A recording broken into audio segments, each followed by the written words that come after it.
वचन के पढ़े जाने में पास्टर राजेंद्र साहू हमारी अगुवाई करेंगे और उसके पहले हम गीत नंबर 134 का पहला 3 पद, पहला दूसरा तीसरा, ये 3 पद हम गाएंगे।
पर से कहे गए प्रभु यीशु मसीह की दूसरी वाणी जो पाया जाता है लूका रचित सुसमाचार उसका 23वां अध्याय पद 39 से लेकर पद 43 तक।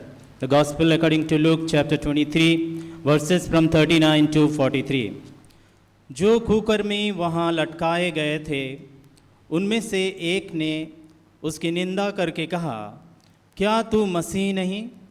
तो फिर अपने आप को और हमें बचा। इस पर दूसरे ने उसे डांट कर कहा, क्या तू परमेश्वर से भी नहीं डरता? तू भी तो वही दंड पा रहा है और हम तो न्यायानुसार दंड पा रहे हैं, क्योंकि हम अपने कामों का ठीक फल पा रहे हैं, पर इसने कोई अनुचित काम नहीं किया। तब उसने कहा, हे यीशु, जब तू अपने राज्य में आए तो मेरी सुधि लेना। उसने उससे कहा, मैं तुझसे सच कहता हूँ कि आज ही तू मेरे साथ स्वर्गलोक में होगा। परमेश्वर इस वचन को पढ़े सुनने के द्वारा हमें सारे को आशीष देवे। आमीन।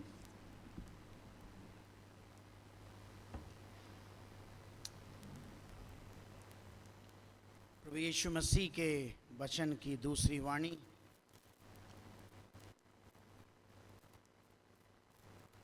मैं तुझसे सच सच कहता हूँ आज ही तू मेरे साथ स्वर्गलोक में होगा। प्रियजनों, प्रभु यीशु मसीह के क्रूस पर चढ़ाए जाने के पश्चात 2 डाकू भी उसके साथ क्रूस पर चढ़ाए गए, एक दाईं तरफ एक बाएं तरफ। और ये बात हम सभी बड़े आदर के साथ स्मरण करते हैं कि ये घटना जो है हमारे ध्यान में हमेशा है। लेकिन विशेष बात यह है कि जो पहला डाकू है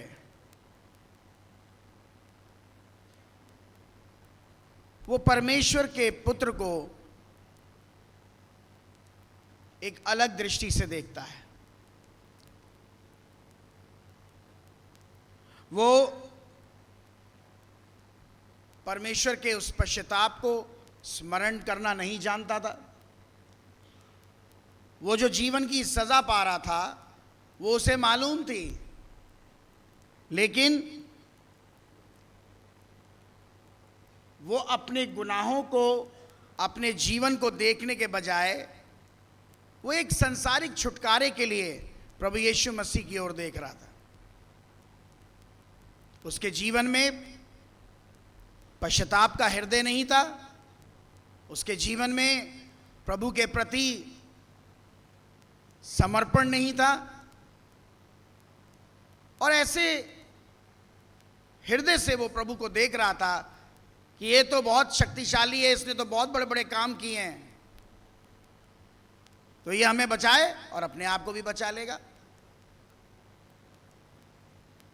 लेकिन वो शारीरिक रूप में अपनी स्वतंत्रता को प्रभु से देख रहा था। आज भी समाज में ऐसे लोग होते हैं जो परमेश्वर के वचन को पढ़ते हैं, प्रभु के वचन का ज्ञान रखते हैं, प्रभु के वचन की नॉलेज होती है, उन्हें हवाले मालूम होते हैं, उन्हें आयतें मालूम होती हैं, वो बहुत सारे पास्टर्स से मिलते हैं, बहुत सारी मीटिंग्स अटेंड करते हैं, और वो बहुत सारे सोशल वर्क में भी इन्वॉल्व होते हैं, बहुत सारी एक्टिविटीज़ में भी इन्वॉल्व होते हैं। लेकिन वो यीशु के उस पीड़ा को, उसके हृदय को उसके वचन के द्वारा समझ नहीं पाते, क्योंकि वो सामाजिक मसीही लोग होते हैं। उन्हें समाज के साथ भी चलना है, उन्हें परिवार में भी रहना है, उन्हें सबको डील करना है और अच्छा बन के रहना है, और वो हमेशा यही चाहते हैं कि बस प्रभु आशीष देता रहे। लेकिन प्रभु का डिसिप्लिन हम फॉलो नहीं करेंगे। हमें मालूम है वचन, और ऐसे लोग संसार में बहुत ख्याति को भी प्राप्त करते हैं, बहुत पैसे वाले भी होते हैं, बहुत दान पुण्य भी करते हैं, लेकिन वो परमेश्वर के उस स्वर्गीय राज्य के द्वार तक पहुंच ही नहीं पाते। वो परमेश्वर के उस स्वर्ग को देख ही नहीं सकते, क्योंकि उनके जीवन में परमेश्वर के प्रति निर्णायक समर्पण नहीं होता। वो परमेश्वर के लिए समर्पित नहीं हो पाते, क्योंकि वो अपने उस व्यवहार, उस माहौल से बाहर नहीं आना चाहते, क्योंकि वो वहां पर रहते हुए अपने आप को एक राजा फील करते हैं। और याद रखिए, स्मरण रखिए कि एक गलत व्यक्ति के जीवन में उसके मित्र अधिक होते हैं, और एक सही व्यक्ति के जीवन में उसके मित्र कम होते हैं, पर उसकी संगति परमेश्वर के वचन के साथ निरंतर होती है। ये पहला डाकू भी परमेश्वर के पुत्र से एक्सपेक्ट कर रहा है संसारिक रीति से कि तू अपने आप को भी छुड़ा और मुझे भी छुड़ा। वो यीशु मसीह को जान ही नहीं पाया, इतने निकट वो उस जीवित परमेश्वर के पुत्र के है, फिर भी वो उसे जान नहीं पाया। कई बार परमेश्वर का वचन हमारे पास होता है, हम प्रार्थना भी करते हैं, हम संगति भी करते हैं, लेकिन हम प्रभु को जान क्यों नहीं पाते? क्योंकि वो आत्मा, वो जीवन के कार्य जो मेरे ऊपर प्रभाव रखते हैं, वो मुझे परमेश्वर के छुटकारे की ओर ले जाना नहीं जाते, वो मुझे जाने ही नहीं देते उस छुटकारे की ओर, क्योंकि लॉस है। सांसारिक रूप में अगर एक संसारिक ईसाई व्यक्ति प्रभु के साथ चलने लगेगा, बहुत सारे ख्वाहिशें खत्म हो जाएंगी, बहुत सारे शौक खत्म हो जाएंगे, बहुत सारे दोस्त मिट जाएंगे, बहुत सारी संगतियां बंद हो जाएंगी। वो तो कहेगा यार वीरान हो गया मैं, तो कुछ बचा ही नहीं अब। लेकिन जो व्यक्ति परमेश्वर के वचन को स्मरण करेगा, वो संसार से भागेगा। उस डाकू के पास उसने पाप किया था, उसने गुनाह किया था, लेकिन उसके पास समय था कि वो प्रभु को ग्रहण करे। मौका दिया परमेश्वर ने उसे। हमारे जीवन में भी मौका प्रभु देता है बार बार, लेकिन कई बार हम सोचते हैं कर लेंगे, हो जाएगा, प्रभु दयालु है, एक बड़ी मीटिंग करा दूंगा, खाना कर दूंगा सबका, सारे पाप क्षमा। ऐसे ही जीते हैं ईसाई लोग। लेकिन विश्वासी व्यक्ति परमेश्वर के उस बलिदान का ठट्टा नहीं उड़ाता। वो उसकी कुव्वत को, वो उसकी सामर्थ को जानता है, वो उसके वजूद का सम्मान करता है जो बलिदान यीशु मसीह ने मेरे और आपके गुनाहों के लिए दिया है। हम प्यार करते हैं उससे, हम कहते हैं तू हमारा प्रभु है, तू हमारा पिता है। परमेश्वर ऐसे बेटे को नहीं जानता जो बेटे नालायक होते हैं। परमेश्वर वफादारी चाहता है, ऑनेस्टी चाहता है, और जो उसके साथ वफादार हैं, परमेश्वर उनके जीवन में, उनके हर क्षेत्र में वफादार है। एक तरफ दूसरा डाकू है, उसका समर्पण क्या है कि प्रभु हो सके हम तो अपने पापों की सजा भोग रहे हैं, हो सके तो तू हम पर दया कर दे, आज ही हम तुझे जान पाए। वो ये देख रहा है कि परमेश्वर का पुत्र जो निष्पाप है, जिसके अंदर कोई भी कमी नहीं थी, जिसके अंदर पाप का अंश का एक बिंदु भी नहीं था, वो समस्त संसार के पापों के लिए क्रूस पर है। मैं जो पापी हूं, इतने मैंने गुनाह किए हैं, मैं तो अपनी सजा पा रहा हूं, लेकिन ये जीवित परमेश्वर का पुत्र है, ये बिना पाप किए समस्त संसार के पापों के लिए क्रूस पे चढ़ा हुआ है। कुछ तो बात है। उसे रियलाइज हुआ, और जहां उसे रियलाइज हुआ, जहां उसने समर्पण प्रभु के सामने आत्मसमर्पण किया, जहां उसे ये लगा, उसने ये विचार किया अपने जीवन को लेके कि प्रभु मैं पापी हूं। जब हम प्रभु के आगे नर्म और हलीम होकर अपने पापों को मान लेते हैं, परमेश्वर विश्वास योग्य है हमको क्षमा करने में। वो आज भी कहता है तू अपने पापों को मान करके उनसे हट जा, मैं तुझे विश्वास योग्य रीति से अपना लूंगा।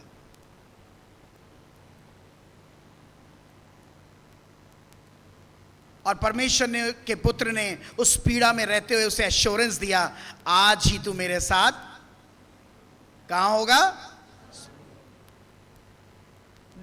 विश्वास कार्य करता है प्रियो, उसके शब्दों के द्वारा। जब हम अपने शब्दों के द्वारा ये चुनाव करते हैं कि प्रभु आज के बाद हम वो जीवन नहीं जिएंगे, प्रभु से सुन रहा है, पवित्र आत्मा उसे सुन रहा है, लेकिन जब हम उसे क्रियान्वित करते हैं, तब परमेश्वर हमको ग्रेस देता है, एनॉइंटिंग देता है, सामर्थ्य देता है, और उन सामर्थ्यों से वो हमारे लिए फाइट करता है जो हम पर जो प्रभुता कर रही थी। लेकिन जब हम उसे अधिकार सौंपते हैं और उसके बाद भी अगर हम प्रार्थना करना छोड़ दें, वचन पढ़ना छोड़ दें, संगति छोड़ दें, उपवास छोड़ दें, वो शैतान की दुगनी सामर्थ हमारे ऊपर फिर अभिषेक करेगी और हम दुगने पाप करने लगेंगे।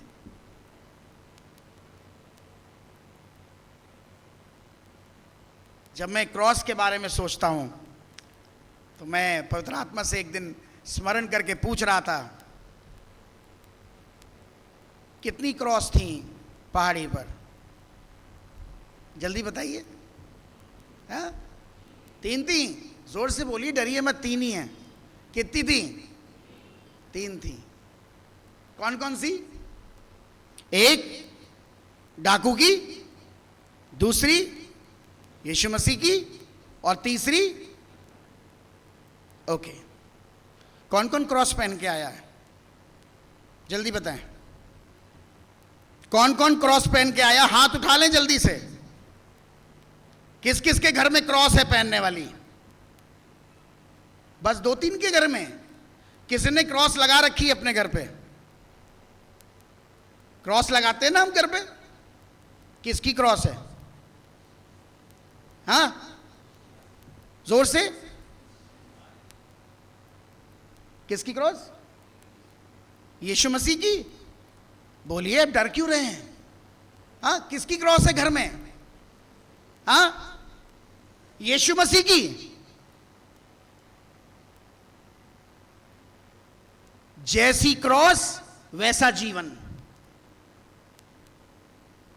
डाकू की क्रॉस है तो डाकू का जीवन जियोगे। यीशु की क्रॉस है तो यीशु की गवाही बन के जियोगे। क्रॉस एक नहीं थी। इसलिए जब मुझे कोई ईसाइयों के घर में दुआ के लिए बुलाता है तो पहले मैं सोचता हूं कौन सी क्रॉस है ये? हर क्रॉस यीशु मसीह की क्रॉस नहीं है। गले में क्रॉस डालने से विश्वास का प्रचार नहीं होता। जो वचन पे चलेगा, जो प्रभु के संग रहेगा, वो अपने आप में जीवित गवाही है। उसके गले में यीशु मसीह का क्रूस रहेगा। जब आप उस क्रूस को पहनते हैं, जिस क्रूस पे यीशु मसीह ने अपना बलिदान दिया, उसके मर्म को जानिए, उसके वजूद को हल्का मत लो। क्रॉसें बहुत हैं, लेकिन यीशु की क्रॉस जीवन की गवाही से पहचानी जाती है। क्रॉस डालने से या कब्र पे सलीब लगाने से स्वर्ग राज्य में कोई नहीं जाएगा। परमेश्वर न्यायी है। इसलिए ये 3 क्रॉसें जो उस पहाड़ी पर थीं, उनमें एक ही क्रॉस थी जिसके द्वारा समस्त संसार के पापों से मानव जाति को परमेश्वर ने छुटकारा दिया। मेरे गले में कौन सी क्रॉस है?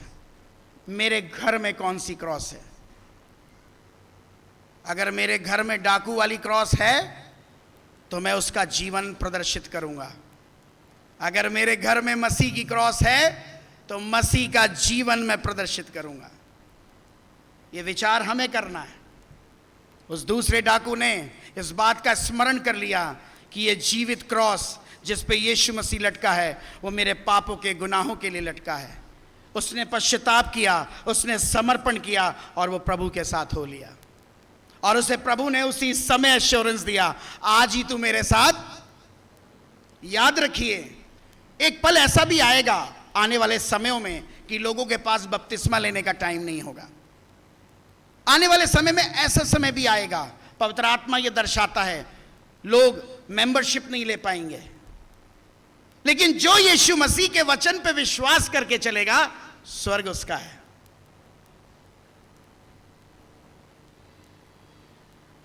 परमेश्वर का वचन उनके लिए कहता है जो अंत के दिनों में प्रभु का नाम लेंगे, वो बच जाएंगे।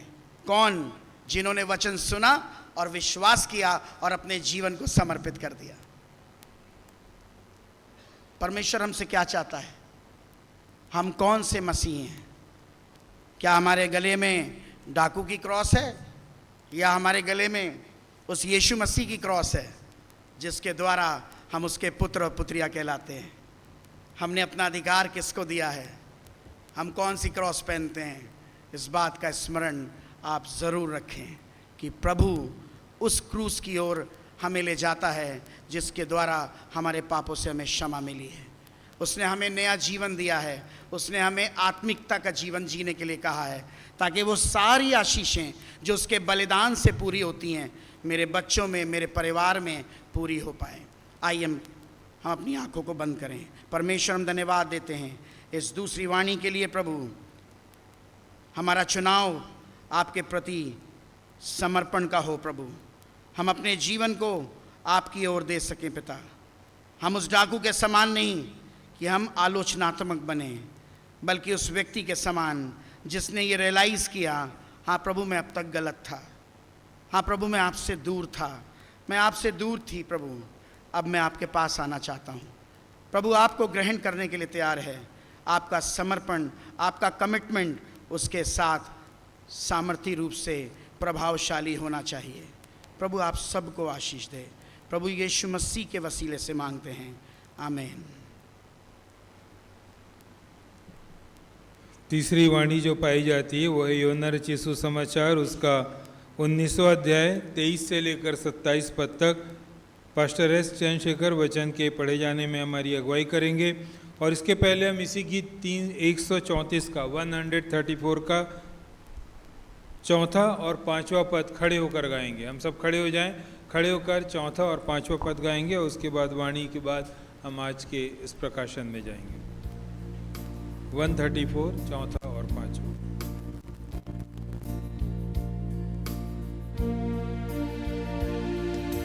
काट पर दिया अपना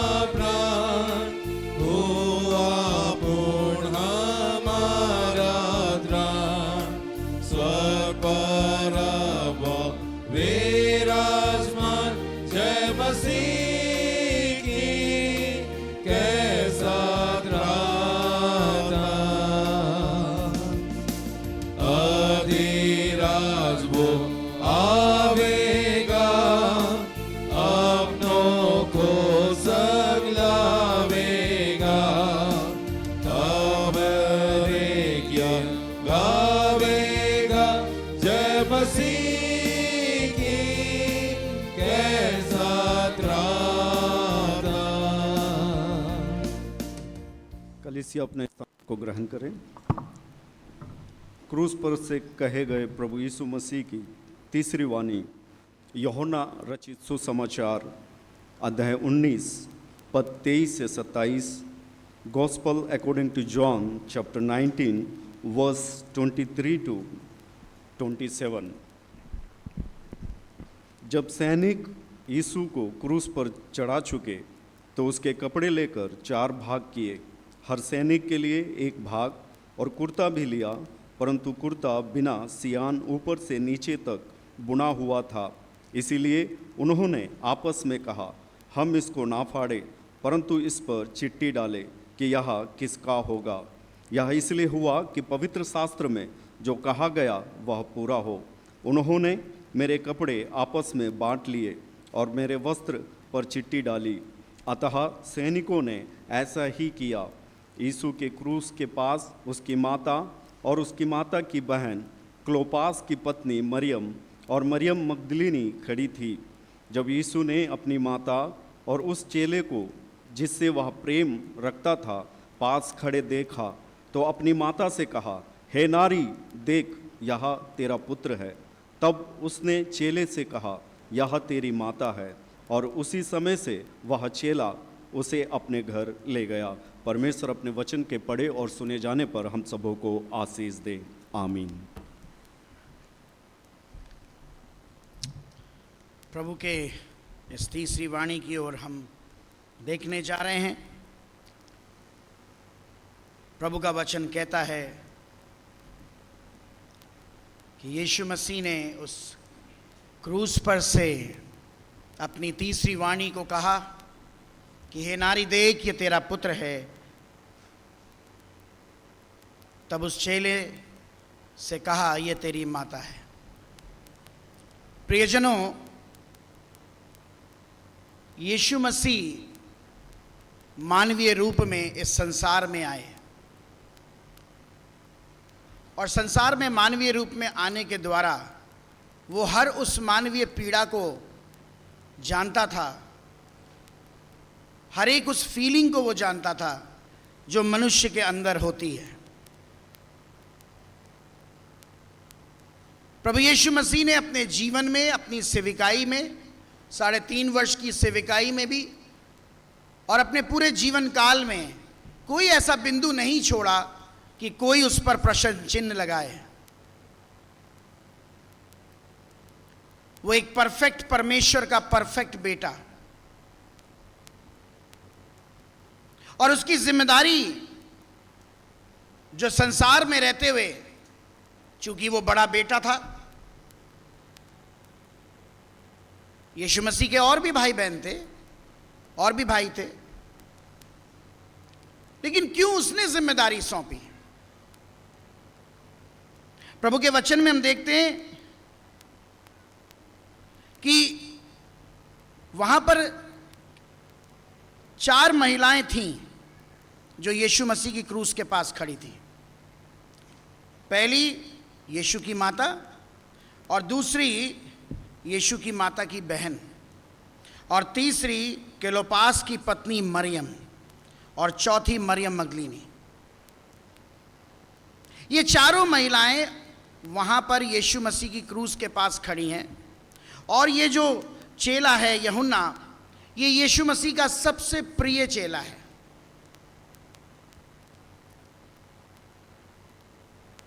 प्रभु यीशु मसीह मानवीय दृष्टि से अपनी माता के लिए चिंतित था। उसने उस रिस्पॉन्सिबिलिटी को निभाने के लिए उस पीड़ादायक क्रूस के ऊपर से उस यूहन्ना को ये कहा और अपनी माँ को ये बोला कि ये तेरा बेटा है और ये तेरी माँ है, और वो चेला उसी समय उसे वहाँ से लेके चला गया। प्रभु यीशु मसीह ने वचन के हर एक कथन को पूरा किया। आज के समय में माता पिता के प्रति जो जिम्मेदारी हमारे पास है, क्या हम उससे बखूबी निभा पाते हैं? कई बच्चे बहुत अच्छे होते हैं जो अपने पेरेंट्स के लिए समर्पित होते हैं। परमेश्वर आशीष देता है ऐसे बच्चों को, क्योंकि बाइबल कहती है जो अपने माँ बाप की सेवा करते हैं उनकी उम्र इस दुनिया में लंबी होगी। माँ बाप बहुत वैल्यूबल हैं। वो इसलिए वैल्यूबल हैं क्योंकि वो आपको परमेश्वर का परिचय कराते हैं। जब बच्चा पैदा होता है उसे नहीं मालूम यीशु मसीह कौन है, लेकिन माँ बाप ही उसको परमेश्वर का परिचय कराते हैं।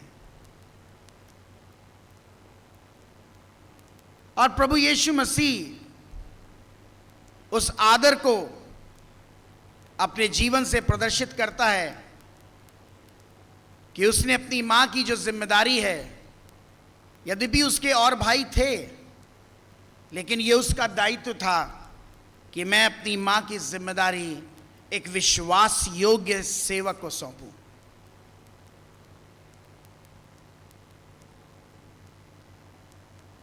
हम जब अपने जीवन में व्यस्तता के जीवन में जीते हैं, कई जगह पर हम अपने माता पिता के साथ रूड भी हो जाते हैं, कई जगह पर हम लाइटली लेते हैं उनको। लेकिन ये बात जानिए कि वचन में सबसे आदर के योग्य अगर परमेश्वर के बाद कोई है तो वो माता पिता है, सबसे आदर के योग्य। जवान चाहे कितने ही झुंझलाएं, उस झुंझलाहट में अपने माँ बाप से व्यवहारिकता में हार्शपन नहीं होना चाहिए, क्योंकि आपके लिए परमेश्वर ने आई है। जो बच्चे अपने माँ बाप से रफ व्यवहार करते या तलख मिजाज से जवाब देते हैं, उन बच्चों के लिए परमेश्वर ने आई है।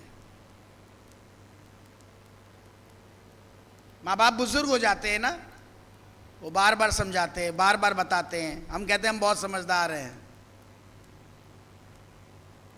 लेकिन वचन कहता है हर रूप में, हर तरह से तुम अपने पेरेंट्स के साथ नरमी का व्यवहार करो। प्रभु के लिए बहुत वैल्यूबल हैं पेरेंट्स, और बच्चों का ये दायित्व है कि वो अपनी माँ का और अपने पिता का आदर करें। आपका राइट नहीं है कि आप उनके जीवन का मूल्यांकन करें, क्योंकि आपको परमेश्वर ने ये राइट नहीं दिया कि आप पेरेंट्स को सुनाएं। और जो बच्चे अपने माँ बाप का सिंसियरली आदर करते हैं, जो उनको प्रेम करते हैं, जो उनसे अटैच्ड रहते हैं, जो उनकी रिस्पेक्ट करते हैं, कई बार वो ऐसी बात भी कहेंगे जो आपको पसंद नहीं आ रही है, फिर भी वो ऑनर करते हैं, तो वो एज की प्रॉस्पेरिटी को रिसीव करते हैं। मैं कई ऐसे बीते दिनों में बुजुर्गों से मिला जो अपनी एज में एक आदर की एज रखते हैं। परमेश्वर आशीष दे उन्हें, वो इसलिए आदर में हैं, और जो बच्चे उनकी सेवा कर रहे हैं वो बच्चे बेहद आशीष का कारण है। परमेश्वर उनको ब्लेसिंग देगा। जिस एज में वो अपने पेरेंट्स को देख रहे हैं, डेफिनेटली वो एज उनको रिसीव हो गई यीशु के नाम में, क्योंकि वो परमेश्वर का आदर कर रहे हैं। वचन का हर कथन जब हम अपने जीवन में पूरा करते हैं तो परमेश्वर हमको अपने वायदों के अनुसार अपनी बात के माने जाने के कारण ब्लेस करता है। यीशु मसीह अपनी माता के लिए चिंतित था, क्योंकि वो मानवीय रीति से उसके प्रति व्याकुल था कि कौन उसको संभालेगा। उसने उस जिम्मेदारी को पूरा किया, और यीशु मसीह ने जब इस जिम्मेदारी को पूरा किया तो उसने अपनी मां को अकेला नहीं छोड़ा, उसने अपनी मां का प्रबंध किया, उसने अपने सताने वालों को क्षमा किया, और उसने इस बात को समझा कि मैं परमेश्वर में परमेश्वर के वचन का आदर करूं, क्योंकि जो बात माँ बाप के लिए लिखी गई वो पुराने नियम में लिखी गई है? और यीशु मसीह नए नियम में आया और वो क्या कहता है? मैं परमेश्वर के वचन को पूरा करने आया हूं। कितना अद्भुत परमेश्वर का पुत्र है। जो बात पुराने नियम में लिखी गई उस बात को यीशु मसीह सलीब पर से पूरा कर रहा है, क्योंकि वो पिता की मर्जी में है। मैं और आप अपने जीवन में चाहे कितनी एज में हो जाएं, अगर मुझसे बड़े मेरे पास बुजुर्ग हैं, हम उनका आदर करें, क्योंकि मैं उस आदर को जानता हूं। और जब मैं आदर करता हूं, परमेश्वर मुझको ब्लेस करता है। और मेरे पास विभिन्न स्वभाव के लोग हैं, विचित्र स्वभाव के लोग, लेकिन फिर भी मैं उनकी ऐसे सुनता हूं कि बस ठीक है, ओके, आप कह रहे हो, ओके। मैं कभी गर्म नहीं होता, क्योंकि मुझे मालूम है अगर मैं उनके विरोध में खड़ा हूं, मैं परमेश्वर के वचन के विरोध में खड़ा हूं। सो प्रभु ने हमें समय दिया है कि अगर एक यीशु मसीह अपनी माँ का अच्छा प्रबंध कर सकता है, अगर वो अपनी संसारिक जिम्मेदारियों के प्रति सजग है, अगर वो अपने माता पिता के प्रति सजग है, अगर वो अपनी माँ के लिए चिंतित था, हम अपने जीवन मसीह जीवन में क्या अपनी जिम्मेदारियों को उठाते हुए अपने पेरेंट्स के प्रति चिंतित हैं, अपने पेरेंट्स के प्रति रिस्पेक्टफुल हैं, अपने पेरेंट्स के प्रति क्या हम आदर रखते हैं, या विवाह हो जाने के बाद बस पत्नी या पति सब कुछ है? वचन कहता है जो अपने माँ बाप को ब्लेस करता है, जो उनका आदर करता है, परमेश्वर उनका आदर करता है। आइए हम अपनी आंखों को बंद करें, हम प्रभु की हुजूरी में जाएं।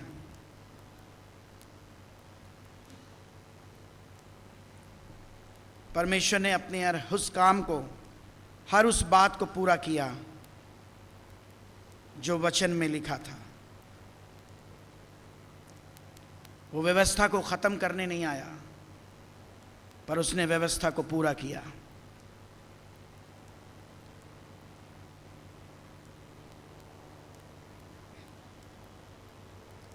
क्योंकि सलोमी यूहन्ना की मां मरियम की बहन थी, और यूहन्ना एक विश्वास योग्य सेवक था।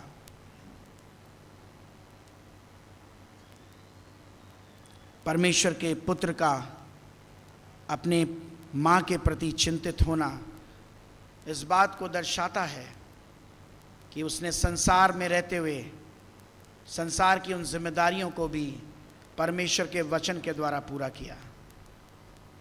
क्या मैं अपनी जिम्मेदारियों के प्रति, अपने माँ बाप के प्रति, हर बुजुर्ग का जो मेरे सामने आता है, क्या मैं आदर करता हूँ?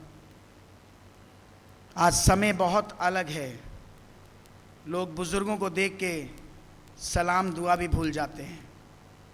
याद रखिए, आप मसीह के स्वभाव में हैं तो आप उनका आदर करेंगे।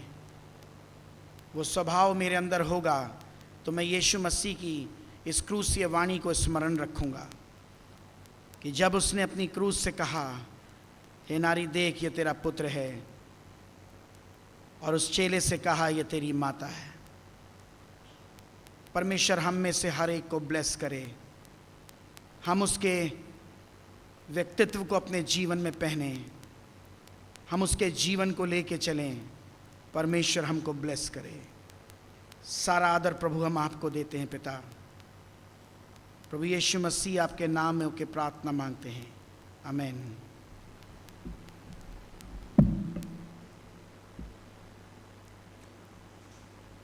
चौथी वाणी पाई जाती है मत्ती रचित सुसमाचार उसका 27 अध्याय पद 45 और पद 46। मत्ती 27, 45 और 46। रेवरेंड रेस्टोपो वचन के पढ़े जाने में हमारी अगुवाई करेंगे। और इससे पहले हम गीत नंबर 145 145 का पहला, दूसरा, तीसरा और चौथा 1 से 4 पद तक हम गाएंगे। 145 का पहला 4 पद हम गाएंगे।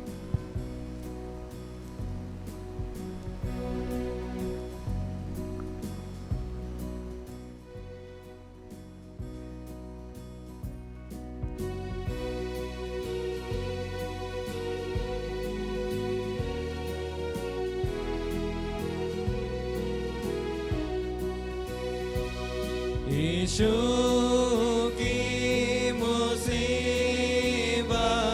जिस नाम तुम्हें सुनाओ,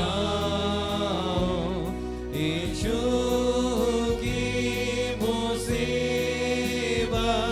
जिस नाम तुम्हें सुनाओ, आँखों से थी मैं आंसू क्यों कर नहीं बहाऊं, आँखों से थी मैं आंसू क्यों कर नहीं बहाऊं, दुश्मन जब उसको पकड़े बेआबरू कैसे किए, दुश्मन जब उसको पकड़े बेआबरू कैसे किए, ओ मानी चोर की बांध के उसे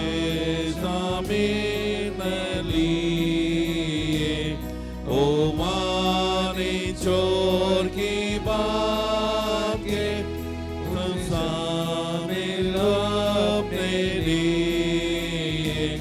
हाय हाय वे उसे घूसे तमाचे मारे खींच के, हाय हाय वे उसे घूसे तमाचे मारे खींच के, रखा था उसके सिर पर कांटों के ताज को सज के, रखा था उसके सिर पर कांटों के ताज को रख के, नरकट के नाल को लेके वे सिर पर उसके मारे, नरकट के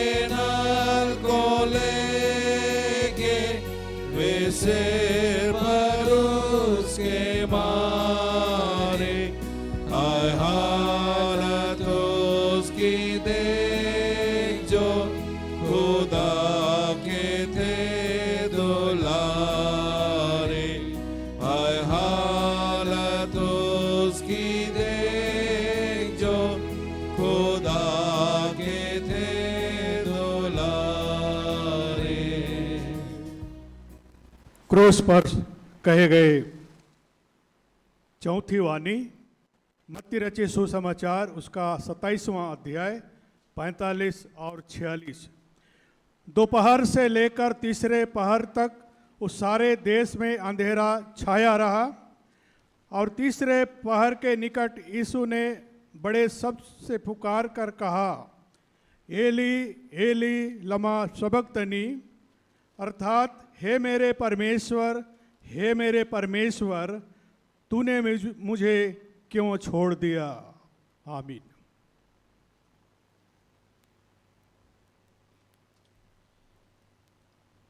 परमेश्वर के इस चौथी वाणी को हम देखेंगे। परमेश्वर के वचन से मत्ती रचित सुसमाचार उसका 27वां अध्याय और उसके 16वें वचन में, प्रियजनों, ये शब्द जो प्रभु यीशु मसीह ने क्रूस पे से कहे,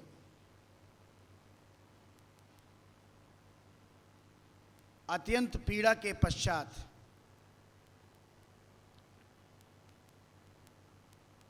परमेश्वर का उसके पुत्र के साथ संबंध टूटना, ये मेरे और आपके पापों के कारण। परमेश्वर अति पवित्र परमेश्वर है, लेकिन जब प्रभु यीशु मसीह ने मेरे और आपके गुनाहों को उठाया और मेरे और आपके गुनाहों के कारण प्रभु यीशु मसीह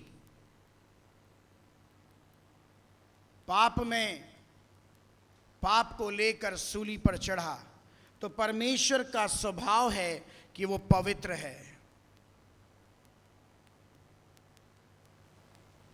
और उस समय परमेश्वर के पुत्र को यह महसूस हुआ कि पिता तूने मुझे क्यों छोड़ दिया, क्योंकि यीशु मसीह के साथ पाप की कोई सहभागिता नहीं थी। वो अति पवित्र परमेश्वर का पुत्र था, उसके साथ पाप का कोई संबंध नहीं था, लेकिन सिर्फ मेरे और आपके गुनाहों के लिए, समस्त संसार के गुनाहों के लिए, उस मोक्ष द्वार को खोलने के लिए, उस स्वर्गीय द्वार को जीवन के लिए खोलने के लिए, उस अनंत राज्य में प्रवेश कराने के लिए प्रभु यीशु मसीह ने अपने आप को पाप में सहभागिता कराया। वो इतनी पीड़ा में था इस समय, इतना ज्यादा उसके ऊपर कष्ट था। उस कष्ट में रहते हुए यीशु मसीह इस बात को स्मरण कर रहा है कि मेरे पिता का संबंध मुझसे अलग हो गया। परमेश्वर उसके लिए दुखी था, परमेश्वर उसके लिए व्याकुल था, लेकिन परमेश्वर अपनी पवित्रताई से कॉम्प्रोमाइज नहीं कर सकता। परमेश्वर के पुत्र को यह पीड़ा उठानी थी। पकड़वाए जाने के समय से पहले जब वो गतसमनी के बाग में प्रार्थना के लिए जाता है, वो कहता है हो सके तो ये प्याला मुझ पे से टल जाए, फिर भी प्रभु तेरी इच्छा पूरी हो, मेरी नहीं। यीशु मसीह जानता था उस पीड़ा को, वो पीड़ा सहनीय थी उसके लिए। हम और आप जो आज उद्धार के वस्त्र को पहनकर बैठे हैं आज, और हम उसके बेटा और बेटी कहलाते हैं, इसके पीछे एक बहुत बड़ा बलिदान है। कोई किसी के लिए जान नहीं देता, कोई किसी के लिए ऐसे नहीं मरता कि वो समस्त संसार के लिए उसके पापों को लेकर अपनी मृत्यु का स्वाद चखे। लेकिन प्रभु यीशु मसीह उस रूह से प्यार करता था जिस रूह को बचाने के लिए, जिन रूहों को बचाने के लिए, मेरे और आपको बचाने के लिए उसने इस कड़वे पाप के, मृत्यु के दंड को सहने के लिए अपने आप को तैयार किया। परमेश्वर चाहता तो वो नाश कर सकता था लोगों को। परमेश्वर को नाश करने में मिनट से मिनट नहीं लगते, लेकिन प्रभु यीशु मसीह के द्वारा परमेश्वर की योजना कि समस्त संसार एक बार उद्धार को पहन ले, परमेश्वर के राज्य में प्रवेश करने के लिए अंतिम द्वार उसने खोल दिया। लेकिन आज भी लोग परमेश्वर के उस बलिदान को अपने जीवन में, उसकी गरिमा को बार बार छलनी करते हैं, क्योंकि वो परमेश्वर का जो बलिदान है वो उन्हीं के लिए सामर्थ्य है, उन्हीं के लिए छुटकारे का प्रतीक है जो उसके पीड़ा को अपने जीवन में उद्धारकर्ता के रूप में ग्रहण करते हैं। जो यीशु मसीह के व्यक्तित्व से नहीं शामिल, जो उसकी आत्मा में नहीं है, वो उसके पीड़ा को महसूस नहीं कर सकते। परमेश्वर का वचन बताता है जब हम विपरीत परिस्थितियों में होते हैं और जब हम परमेश्वर के साथ चलना प्रारंभ करते हैं, वो समय हमारे लिए कठिन होता है, लेकिन अगर हम उसमें चलते रहते हैं तो वो विपरीत परिस्थितियां भी हमारे अनुकूल हो जाती हैं। यीशु मसीह अपने स्वभाव के विपरीत परमेश्वर में होकर अब उस पाप को उठाने के लिए सलीब पर चढ़ गया। प्रभु यीशु मसीह का जीवन उसकी मृत्यु का कारण हुआ। उसने मृत्यु को लिया क्योंकि वो मेरे और आपके गुनाहों के लिए क्षमा का बलिदान चढ़ाने जा रहा था। कितना अद्भुत रास्ता प्रभु यीशु मसीह के द्वारा हमारे और आपके जीवन के लिए तैयार हुआ। प्रियो, वह निष्पाप परमेश्वर का पुत्र हमारे और आपके पापों के लिए पापी कहलाया। जब हम प्रभु यीशु मसीह में अपने जीवन को समर्पित कर देते हैं, हम पापी नहीं हैं। जब हम परमेश्वर में उसके पुत्र के लहू के द्वारा छुटकारे को प्राप्त करते हैं, तब हम पापी नहीं हैं। लोग बड़ी आसानी से आज भी बोलते रहते हैं, हम पापी हैं, हम पापी हैं, हम पापी हैं। शैतान भी सुनता रहता है, पाप करते रहो, तुम पापी हो, पापी हो। हम अपने शब्दों से प्रोक्लेम करते हैं कि हम आज भी पापी हैं। परमेश्वर का वचन कहता है, मैंने तुम्हारे पापों के लिए बलिदान दिया है, मैंने तुमको पवित्रताई का जीवन दिया है। तुम ये क्यों नहीं कह पाते कि मैं पवित्र हूं? ईसाई आदमी पूरे दिन कहता है मैं पापी हूं। विश्वासी आदमी कहता है मैं धर्मी हूं, मैं पवित्र हूं प्रभु, क्योंकि मैं तेरे वचन का आदर करता हूं। जो हम अपने मुंह से प्रोक्लेम करेंगे वही सामर्थ हमको लीड करेगी। मसीह को प्राप्त करने के बाद वचन कहता है इब्रानियों में कि जहां पाप की क्षमा हो गई वहां तो पाप के लिए कोई बलिदान बाकी। फिर पापी शब्द अगर कोई एक विश्वासी कहता है कि मैं पापी हूं, तो इसका मतलब उसमें वो पाप बना हुआ है। वचन को समझने के लिए पवित्र आत्मा का अभिषेक चाहिए। एक ईसाई प्रतिदिन पाप करता है और वो पापी है, क्योंकि वो पाप से समझौता करके अपने जीवन को जीता है। लेकिन जिसके लिए यीशु मसीह बलिदान हो गया क्रूस पर, और उसने कहा मैं तुम्हें उद्धार के वस्त्र पहनाऊंगा, मैं तुम्हें धर्मी ठहराऊंगा, तुम पवित्र कहलाओगे क्योंकि तुम मेरे पिता के पुत्र कहलाओगे, क्योंकि तुम यीशु के लहू से नहाए हुए उसकी नई वाचा के सहभागिता में खड़े हो, तुम उसके बेटे और बेटियां हो, तुम धर्मी हो। लेकिन शैतान ने एक माइंड सेट करा हुआ है हमारा। हम हमेशा यही कहते हैं हम पापी हैं, क्योंकि पाप तो छूटेगा ही नहीं। पाप तो है तो पापी है। जैसा तेरा विश्वास है वैसा तेरे लिए हो जाएगा। तू प्रोक्लेम कर रहा है कि तू पापी है तो तू पाप करेगा। विश्वासी लोग गलती करते हैं, पाप नहीं करते। गलती होती है, उसकी क्षमा है प्रभु में। पापी पाप कर करके क्षमा मांगता है, यह फर्क होता है।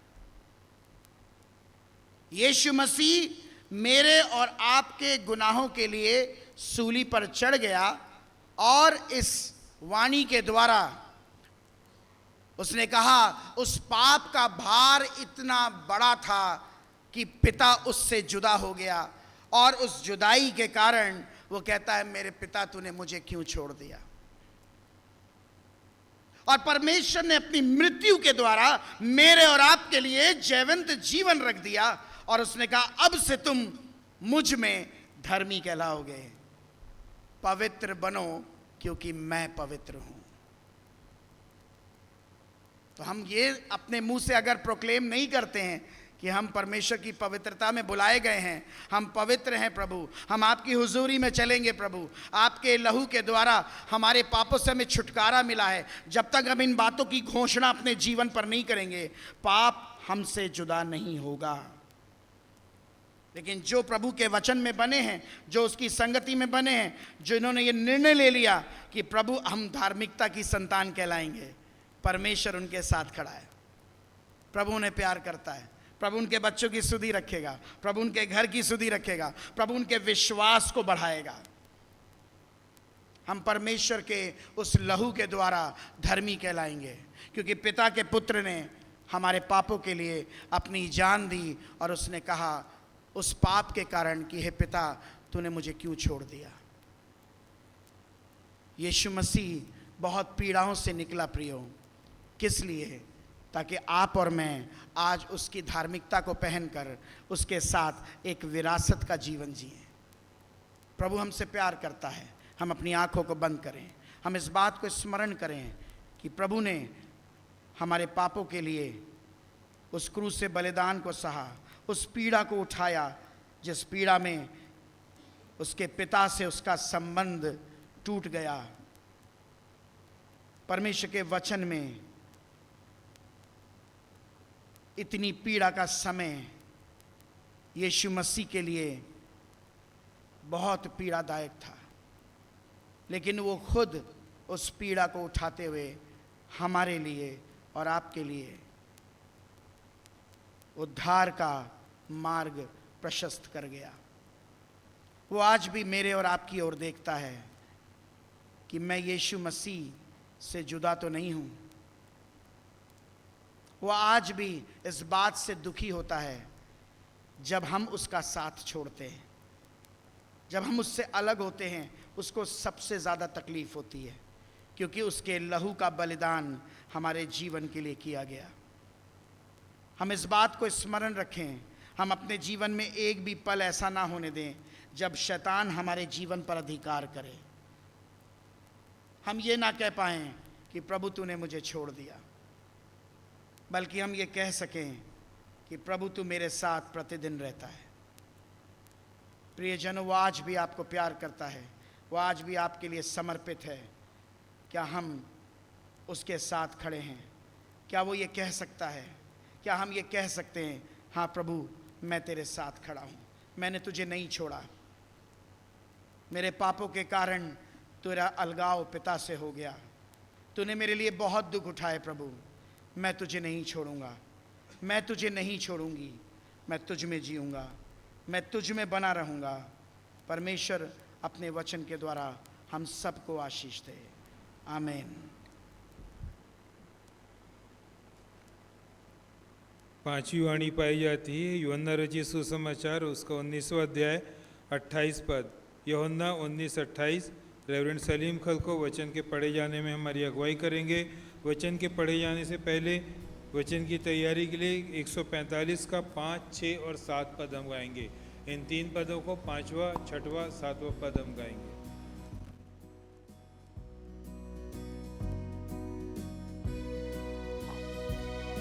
ऊपर भी उसके धोखे और ठट्ठे में उड़ाए, ऊपर भी उसके धोखे और ठट्ठे में उड़ाए, बुराइयां उसकी करके सलीब को तब धराए, बुराइयां उसकी करके सलीब को तब धराए, और मारने को ले जाके कपड़े भी सब उतारे, और मारने को ले जाके कपड़े भी सब उतारे। हाय हाय अफसोस की जाए, लोगों ने ठट्ठे मारे। हाय हाय अफसोस की जाए, लोगों ने ठट्ठे मारे।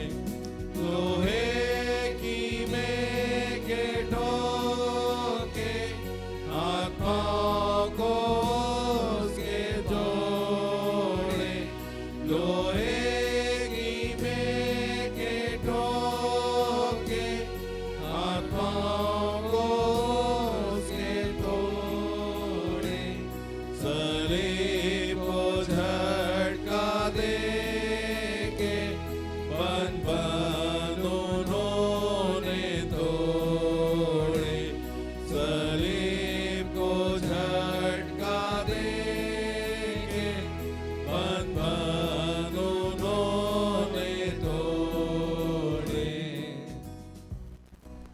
क्रूस पर से कही गई प्रभु यीशु मसीह की 5वीं वाणी है यूहन्ना रचित सुसमाचार उसका 19वां अध्याय उसका 28 पद। यूहन्ना रचित सुसमाचार उसका 19वां अध्याय उसका 28 पद। इसमें लिखा हुआ है, इसके बाद यीशु ने यह जानकर कि अब सब कुछ पूरा हो चुका, इसलिए कि पवित्र शास्त्र में जो कहा गया वह पूरा हो, कहा मैं प्यासा हूँ। परमेश्वर अपने वचन के पढ़े सुने और समझे जाने पर हम सबों को बहुत आयत की आशीष दे।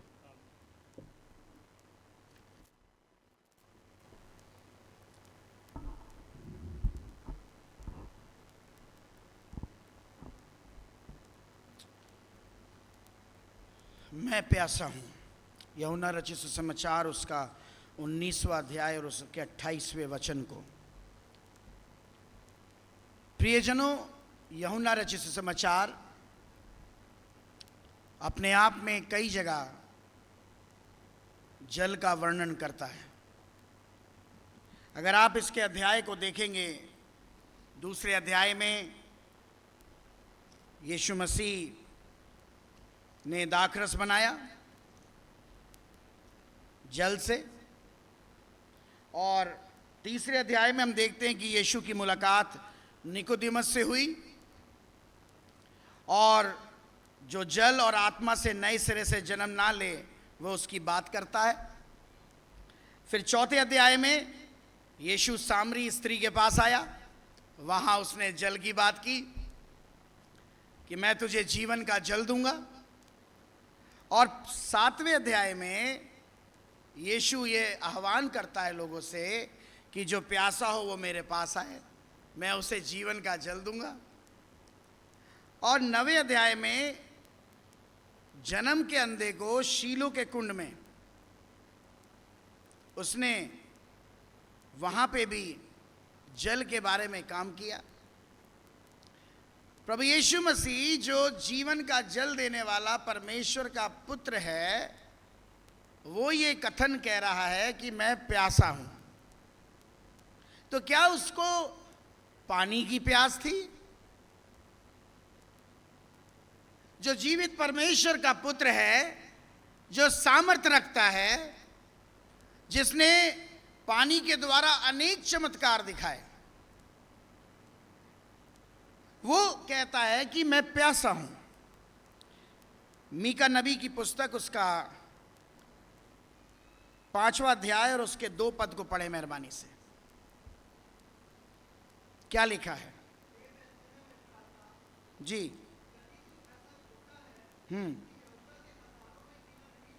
जी जी जी जी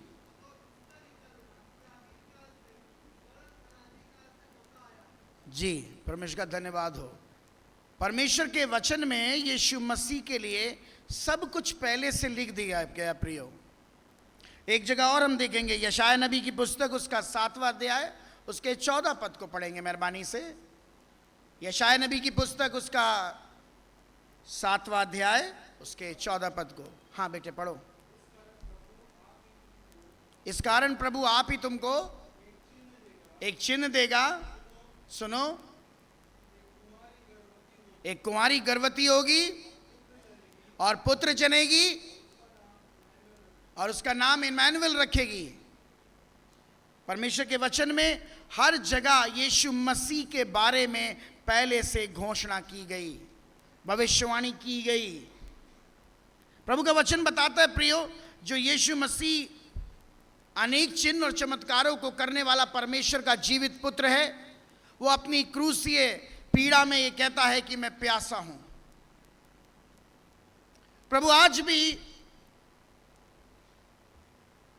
उस प्यास को अपने अंदर जीवित रखता है। उस समय में भी वो पानी के लिए प्यासा नहीं था। उस समय में भी परमेश्वर का पुत्र उन लोगों के लिए प्यासा था जिन्होंने उसके साथ रहते हुए, उसके आश्चर्य कर्मों को देखते हुए, उसके जीवन के साथ चलते हुए उसके वचन को ना माना। ये वही लोग हैं जो एक सप्ताह पूर्व उसको राजा घोषित करते हैं और सारी खजूर की डालियां डालकर उसका स्वागत करते हैं और उसे कहते हैं तू हमारा राजा है। और ये वही लोग हैं जो परमेश्वर के पुत्र के लिए कहते हैं कि तू बरहबा को छोड़ दे। ये कौन लोग हैं जिन्होंने यीशु मसीह के लिए एक तरफ तो उसके राजकीय राजा होने का अभिषेक दिखाया और दूसरी तरफ वो बरहबा डाकू को छोड़ने के लिए बात करते हैं। ये वो लोग हैं जिन्होंने परमेश्वर के पुत्र के सारे चिन्ह और चमत्कारों को देखा लेकिन अपने हृदय का परिवर्तन उसके लिए नहीं उंडेला। लोग आज भी हीलिंग्स को रिसीव करना चाहते हैं। लोग आज भी चंगाई पाने के लिए कहीं भी चले जाएंगे मीटिंग्स में, लेकिन मैंने इस बात को बड़ी सामर्थ्य रूप से परमेश्वर के आत्मा में रिसीव किया कि अगर आप परमेश्वर के वचन में बंधे हुए हैं, आप प्रार्थना का जीवन रखते हैं, हीलिंग्स आपके परिवार में आपकी प्रार्थनाओं के द्वारा निश्चित रूप में रखी गई हैं।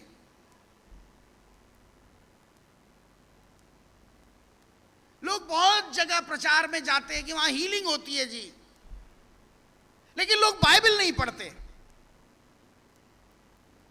वचन जितना क्लेम किया जाता है उतना प्रभावशाली होता है। परमेश्वर का वचन कहता है जब तू बिस्तर पे बैठेगा प्रार्थना करेगा, मैं तेरी प्रार्थना वहां भी सुन के तुझे उत्तर। लेकिन समर्पण क्या है, डेडिकेशन क्या है, वर्क प्रैक्टिस क्या है, कितना मैं प्रैक्टिकली प्रभु के साथ खड़ा हूं, कितना मैं प्रार्थना के लिए खड़ा हूं, कितना मैं वचन के लिए खड़ा हूं, कितना मैं परमेश्वर के साथ घुटनों पे फास्टिंग के लिए खड़ा हूं। मेरे घर में मिरेकल क्यों नहीं हो रहे? क्योंकि मेरी कमजोरियों ने मुझे परमेश्वर से प्रार्थना करना नहीं सिखाया।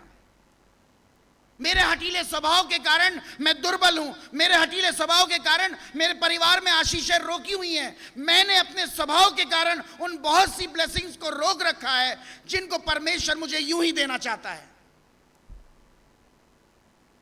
और जब हम अपने जीवन के स्वभाव को नहीं बदलते, जब हम यीशु मसीह की उस प्यास को महसूस नहीं करते, जब हम उसकी तड़प को महसूस नहीं करते, क्यों प्रभु यीशु मसीह मेरे जीवन में और आपके जीवन में काम करेगा? प्रभु हर अपवित्र जगह पर खड़ा नहीं होता। परमेश्वर के लिए उसको माहौल चाहिए, उसको समय चाहिए, उसको पवित्रताई का जीवन चाहिए। और जब पवित्रताई का जीवन जीने के लिए एक व्यक्ति निर्णय लेता है, उस पल से शैतान अपने अधिकार को वापस लेके जाता है। मैं अपने जीवन पर किसको अधिकार देता हूं? अगर मैंने शैतान को अधिकार दिया है तो बीमारियां मेरे जीवन में जीवन भर रहेंगी, क्राइसिस मेरे जीवन में जीवन भर रहेगी, परेशानियां मेरे जीवन में रहेंगी, बच्चे मेरे काबू में नहीं होंगे, बच्चे मेरे गलत संगतियों में होंगे, मेरे परिवार में लड़ाइयां होंगी, मेरे परिवार में क्लेश होंगे, पति पत्नी में डाइवोर्सेस होंगे, पति पत्नी में तमाम तरह के झगड़े होंगे, क्योंकि मैंने अधिकार दिया है शैतान को कि मेरे परिवार पर रूल करे। लेकिन अगर मैं परमेश्वर की प्यास को जानता हूं, अगर मैं परमेश्वर की प्यास को जानता हूं, मैं उसके जीवित वचन को अपने जीवन से अलग नहीं करूंगा। हम परमेश्वर के लिए उसकी भूख को पूरा नहीं करते, लेकिन अपनी भूख लेकर रात दिन खड़े रहते हैं। प्रभु मेरे बच्चे बन जाएं, प्रभु मेरा घर बन जाए, प्रभु मुझे बैंक बैलेंस हो जाए, मेरे ये प्रॉब्लम है, मुझे एक्जिमा है, मुझे डायबिटीज है, मुझे फलाना है, रात दिन। लेकिन प्रभु कह रहा है चल उठ जा, घुटनों पे प्रार्थना कर ले। ना, इसका टाइम नहीं है। घुटने दर्द करते हैं, बैठ के कर ले, नहीं, कमर में दर्द होता है। खड़े होके कर ले भाई, नहीं, नींद आती है। परमेश्वर के लिए समय नहीं है, आशीषों के लिए, रोने के लिए बहुत समय है। परमेश्वर मूर्ख नहीं है, यीशु मसीह मूर्ख नहीं है। वचन कहता है वो तुम्हारे मन के विचारों को दूर ही से समझ लेता है। जो परिवार, जो व्यक्ति, जो बहन, जो बेटी, जो बच्चे प्रभु के अनुसरण को इसलिए अनुसरण करते हैं कि हमें आशीष मिले या ना मिले, हमारी बात पूरी हो या ना हो, हमारे साथ कुछ अच्छा हो या ना हो, लेकिन हम परमेश्वर के साथ खड़े रहेंगे, अड़े रहेंगे और बने रहेंगे। उन जीवनों में परमेश्वर काम करना प्रारंभ करता है। आप परमेश्वर के साथ स्वार्थी जीवन व्यतीत नहीं कर सकते। आप परमेश्वर के साथ मोह का जीवन व्यतीत नहीं कर सकते। आप उसके साथ लालच शेयर नहीं कर सकते। परमेश्वर जीवन में खराई चाहता है। परमेश्वर आपके जीवन से भी प्रतिफल मांगता है कि आप कितने उसके प्रति फेथफुल हैं। यीशु मसीह आज भी प्यासा होके उन लोगों को ढूंढता है, उन आत्माओं को ढूंढता है, रोता है उनके लिए जिसके लिए उन्होंने अपने प्राणों को दिया है, जिनके लिए उसने अपनी जान दी है। उनके लिए वो विलाप करता है, क्योंकि वो जानता है कि मैंने इनके लिए अपने प्राण दिए हैं, ये मेरे लिए वैल्यूबल हैं। लेकिन कब तक हम प्रभु यीशु मसीह को और उसकी प्यास को समझ नहीं पाएंगे। प्रभु यीशु मसीह को पानी की प्यास नहीं थी। वो ऑलमाइटी क्रिएटर का पुत्र है, वो सामर्थ रखता है। आज भी वो उन आत्माओं की ओर देखता है कि सिंसियरिटी के साथ,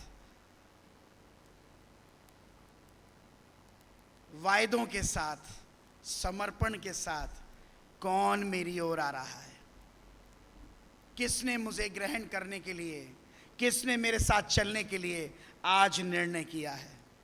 प्रभु मैं तेरी प्यास को पूरा करूंगा। और उसकी प्यास क्या है? कि आप उससे रोज मिलें, भले ही आप किसी से ना मिलें। आप उससे रोज मिलें, भले ही आप किसी से ना मिलें। मेरे लिए लोगों से मिलना इंपॉर्टेंट नहीं है, लेकिन मेरी सुबह मेरी आंखों में जब चश्मा चढ़ता है तो पहली चीज मैं देखना चाहता हूं परमेश्वर का वचन। मेरी आंखों की रोशनी का कारण है यीशु मसीह, इसलिए उस रोशनी को समर्पित करूंगा कि प्रभु मैं पहले तेरा वचन देखूंगा। मेरे पैर परमेश्वर के लिए समर्पित हों कि मैं प्रभु संडे को तेरे प्रार्थना भवन में जाऊंगा। मेरे हाथ परमेश्वर के लिए समर्पित हों कि परमेश्वर इन हाथों से वचन उठाकर मैं पढ़ूंगा। मेरा हृदय परमेश्वर के लिए समर्पित हो कि मैं तेरी महिमा करूंगा।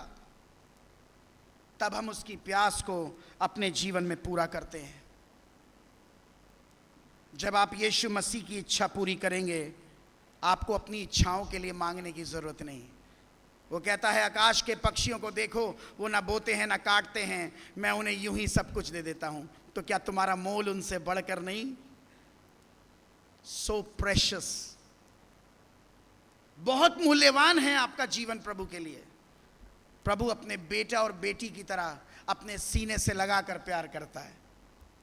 पर मैंने उसके प्यार को उसको यकीन दिलाया कि हाँ पिता मैं तुझसे प्यार करता हूं।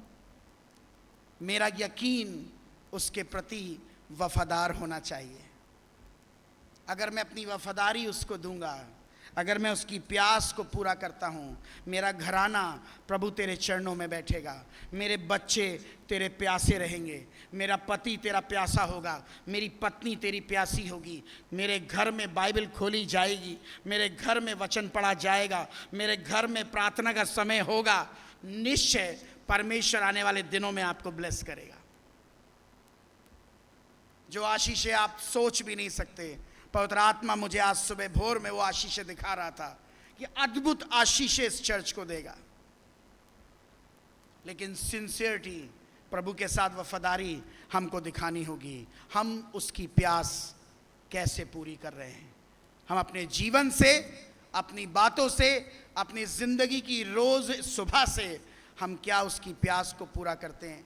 ये परमेश्वर की आज पुकार है कि परमेश्वर इस 5वीं वाणी में अपनी कलीसिया से आह्वान करता है, मैं प्यासा हूँ, और जो मेरी प्यास बुझाएगा, जो मेरे साथ समर्पित होगा, मैं उसकी जनरेशन टू जनरेशन उसके साथ वफादारी निभाऊंगा, क्योंकि मैं परमेश्वर का पुत्र हूँ, मैं यहोवा येरे हूँ, मैं यहोवा शालोम हूँ। आइए हम अपनी आंखों को बंद करें, हम परमेश्वर की हुजूरी में जाएं। अगर आज हम उसके साथ वफादार होंगे, परमेश्वर का वचन कहता है वह आपसे दुगना वफादार है। हम उसके साथ छल ना करें, हम उसके साथ ईमानदार हों, ताकि परमेश्वर हमारे जीवन में वो सारी आशीषों को दे जो आने वाले दिनों के लिए उसने हमारे लिए रखी हैं। परमेश्वर आप सबको आशीष दे। प्रार्थना यीशु मसीह के नाम में मांगते हैं, आमीन।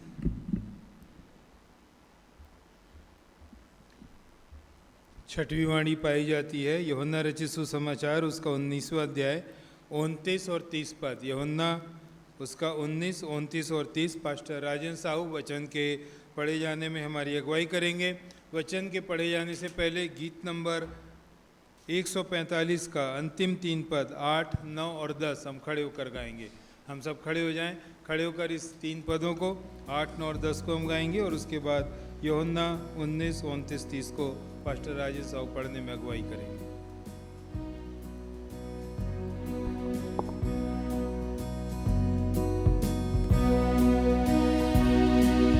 घंटे पूरे यीशु रहे सदा में।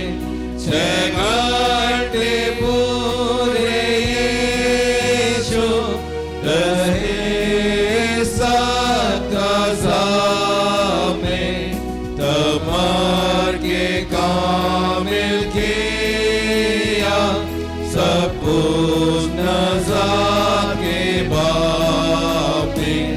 तमर के कामिल किया सब कुछ नज़ा के बापे।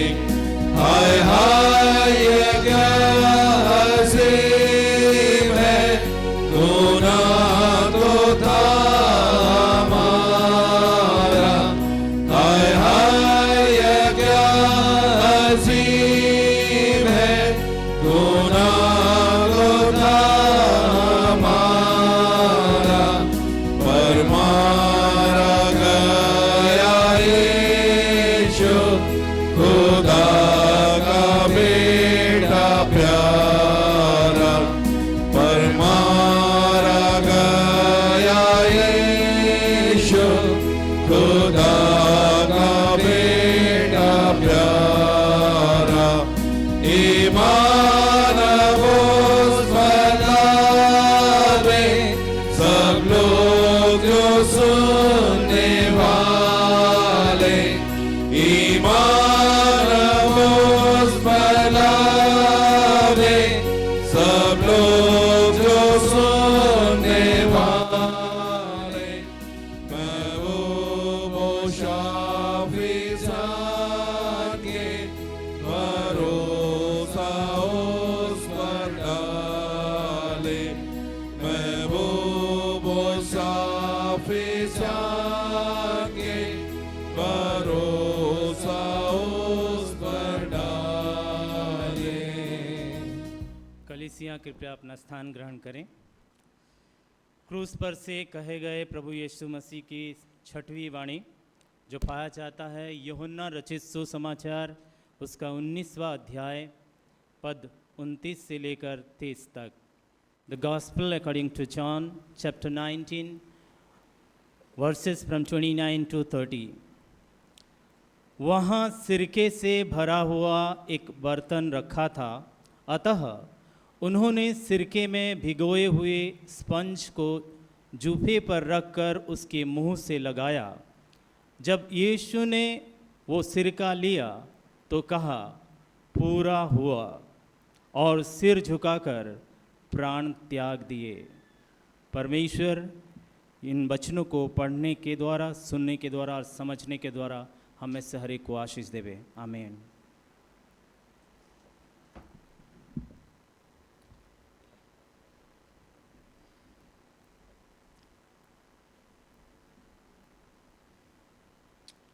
प्रभु का 6वीं वाणी पूरा हुआ। प्रियजनों, परमेश्वर के पुत्र के लिए इस पीड़ादायक समय में, जबकि उसके साथ पिता का साथ छूट चुका था और वो अकेले इस पाप के बोझ को जो मेरे और आपके गुनाहों के लिए उस पर लादा गया, मेरे और आपके गुनाहों के लिए वो उस पीड़ा को उठाता है और बड़ा असहनीय दुख उसके साथ जुड़ा हुआ है और वो अपने आप को बहुत अकेला महसूस करता है। प्रभु यीशु मसीह जो सामर्थ्य परमेश्वर का पुत्र है, उसके जीवन में ये पल बहुत ही पीड़ादायक था। लोग इस बात का इंतजार कर रहे थे कि उसके प्राण उसके शरीर से कब निकलेंगे। लोग इस बात का इंतजार कर रहे थे कि अभी भी क्या कोई वो मौजज़ा दिखा सकता है। लोग इस बात का इंतजार कर रहे थे क्या बहुत कुछ आश्चर्यकरम अभी भी हो सकता है। हर तरह का व्यक्ति क्रूज से बहुत दूर खड़े हुए यीशु मसीह की पीड़ा को देख रहा था। बहुत कम लोग उसकी क्रूज के पास खड़े थे। सिपाहियों ने सिरके को लेकर उसके मुंह तक लगाया, ये देखने के लिए कि सिरके के द्वारा उसके जीवन में प्राण बचे हैं या नहीं। क्योंकि सिरके का अपना एक स्वभाव होता है, अगर आप उसको अपने मुंह में डायरेक्टली लेंगे तो वो फ्लैशली आपकी बॉडी के तमाम टिश्यूज़ को रिएक्ट करता है।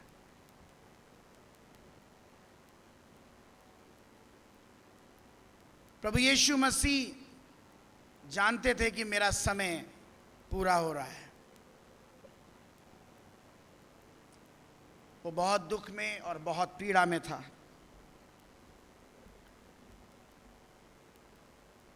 संसार के द्वारा दिया गया दुख वो जानता था, लेकिन जिन लोगों ने उसके वचन को उसके साथ रहते हुए सुना, उसके आश्चर्य कर्मों को देखा, चिन्ह और चमत्कारों को देखा, ये उसे स्मरणीय था कि वो लोग भी उसके सामने आकर खड़े ना हो पाए। प्रभु यीशु मसीह अपनी पीड़ा को स्वयं उठा रहा था। परमेश्वर का सामर्थ्य हाथ उसके ऊपर से हट चुका था और ये पाप का बोझ उसके लिए बहुत पीड़ादायक था। प्रभु यीशु मसीह अपने पिता की मर्जी को पूरा करने के पश्चात, उस कार्य के अंतिम पड़ाव में आने के पश्चात वो कहता है पूरा हुआ। प्रियजनों, मेरे और आपके जीवन में हम अपनी जिंदगी के हर सफर में जब हम होश संभालते हैं, हम अपनी बहुत सी जिम्मेदारियों को पूरा करते हैं और एक सही परिवार की पहचान ये होती है कि वो अपने बच्चों के प्रति, अपने परिवार के प्रति सारी जिम्मेदारियों को पूरा करे। और ये हम सब में है। हम सब अपने परिवार के प्रति सजग रहते हैं, जिम्मेदारियों के प्रति सजग रहते हैं और एक समय आता है कि जब हम वृद्ध होते हैं तो अपने बच्चों को वो रिस्पॉन्सिबिलिटी सौंपते हैं कि बेटा अब तुम राशन लाया करना, या बेटा अब तुम संभालो, अब मैं नहीं, अब मुझे आराम दो। एक एज आती है जब माँ बाप बच्चों के हाथों में अपनी रिस्पॉन्सिबिलिटीज़ को दे देते हैं। लेकिन यीशु मसीह अपनी रिस्पॉन्सिबिलिटी को किसी को भी दे नहीं सकता था। उसने कहा पूरा हुआ, क्योंकि उसने वचन को पूरा किया। उसने परमेश्वर की बातों को पूरा किया। उसने उस क्रूस से बलिदान के द्वारा उस उद्धार के मार्ग को प्रशस्त किया। उसने लोगों के लिए परमेश्वर के घर में प्रवेश करने का द्वार खोल दिया। इसलिए उसने कहा पूरा हुआ। हम अपने संसारिक जीवन में जब जीते हैं, हम जब अब इस दुनिया में रहते हैं, तो क्या वचन हमारे जीवन में पूरा होता है प्रतिदिन? और जब हम अपने जीवन की यात्रा को अंतिम पड़ाव तक लेकर जाते हैं, तो हम ये कह सकते हैं कि हाँ प्रभु, मैंने तुझ में सब कुछ पूरा किया। सांसारिक रूप से भी जो जिम्मेदारियां थी मैंने उन्हें भी पूरा किया, और जो आत्मिक जिम्मेदारी थी मेरे लिए, मेरे परिवार के प्रति, मैंने उसे भी पूरा किया। कई बार माँ बाप बहुत अच्छी शिक्षा बच्चों को देते हैं, बहुत अच्छे स्कूल्स में पढ़ाते हैं, बहुत अच्छा वेल बिहेव देते हैं, एटिकेट्स देते हैं, मैनर्स देते हैं, अपने खानदान की रॉयल्टी भी उनको बता के जाते हैं, अपनी लेगेसी भी बताते हैं। लेकिन क्या हम परमेश्वर के वचन को भी उतना ही ज़्यादा अपने बच्चों के जीवन में देते हैं कि बेटा, जैसे मैंने यात्रा पूरी की अपने जीवन की, प्रभु के भय में, प्रभु की संगति में, प्रभु के आदर में, तुम भी इसी तरह करना। जब दाऊद अपने राज्य गद्दी पे, सिंहासन पे विराजमान था और वो वृद्ध हो गया, तो उसने अपने बेटे को एड्रेस किया कि यदि तू परमेश्वर के वचन में चलता रहा, यदि तू प्रभु के साथ बना रहा, तो तेरा राज्य भी जनरेशन टू जनरेशन प्रॉस्पर होगा। उसने अपने बेटे को एड्रेस किया। समस्त इज़राइल में दाऊद जैसा कोई राजा नहीं हुआ जिसे गद्दी पे से किसी ने हटाया नहीं, उसने स्वयं गद्दी को छोड़ा था। उसका राज्य सबसे लंबा राज्य था और उसने अपने बेटे को एड्रेस किया। लेकिन बेटा जब विपरीत परिस्थितियों में गया, वचन से हटा, राज्य का पतन हो गया। हम अपनी जिंदगी के सारे काम पूरे कर लें, लेकिन अगर हमने अपने बच्चों को वचन में नहीं बांधा, प्रार्थना में नहीं बांधा, संगति में नहीं बांधा, हमने उनको प्रभु की नजदीकी का एहसास नहीं कराया, तो हम तो चले गए। उन्हें कौन सिखाएगा? उन्हें कौन प्रभु का वचन सिखाएगा? जब बच्चे मुझे स्मरण करें मेरे जाने के बाद, तो ये कहें कि मेरी माँ बाइबल खोलकर मुझे वचन सिखाती थी, इसलिए बेटा मैं तुम्हें सिखाऊंगा। वो अच्छी मेमोरीज मेरे पास होनी चाहिए कि मैं ये कह सकूं कि मेरे माँ बाप ने हर चीज मेरे जीवन में पूरी करी है, चाहे वो संसारिक जिम्मेदारी हो, चाहे वो आत्मिक जिम्मेदारी हो, चाहे वो पारिवारिक जिम्मेदारी हो, चाहे वो परमेश्वर की संगति की जिम्मेदारी हो। हर जिम्मेदारी में मैं परमेश्वर के लिए पूरा ठहरा। वो पिता का इकलौता पुत्र था, उसके जीवन में जिम्मेदारी उसको पिता ने दी और उसने कहा पूरा हुआ। कोई शक नहीं, कोई डाउट नहीं। हर रूप से यीशु मसीह ने अपने आप को प्रूफ किया कि वो अपने पिता के कहे अनुसार उसने सारे काम को अंजाम दिया। मेरे प्रियो, ये हमारा और आपका जीवन है कि हमारे जीवन में यीशु मसीह का वचन कहां तक पूरा हुआ। ये हमारा और आपका जीवन है कि हमने अपने बच्चों को क्या दिया, क्या देंगे हम।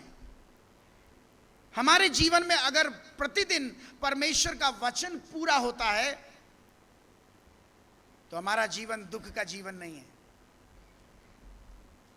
और यही चीज जब हम अपने बच्चों को देते हैं, तो वो भी परमेश्वर की हुजूरी में बढ़ते हैं।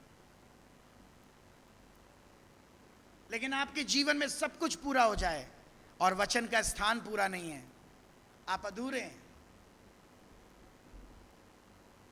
प्रभु मुझे ये रियलाइज हो मेरे अंतिम दिनों में, जब मैं इस दुनिया को छोड़ूं, कि मैंने आप में सब कुछ पूरा किया है। जिस तरह आपने अपने पिता के साथ रहते हुए सब कुछ पूरा किया, मैं आपका बेटा हूं, मैं आपकी बेटी हूं, मैं आप में सब कुछ पूरा करके आपके राज्य में आ रही हूं।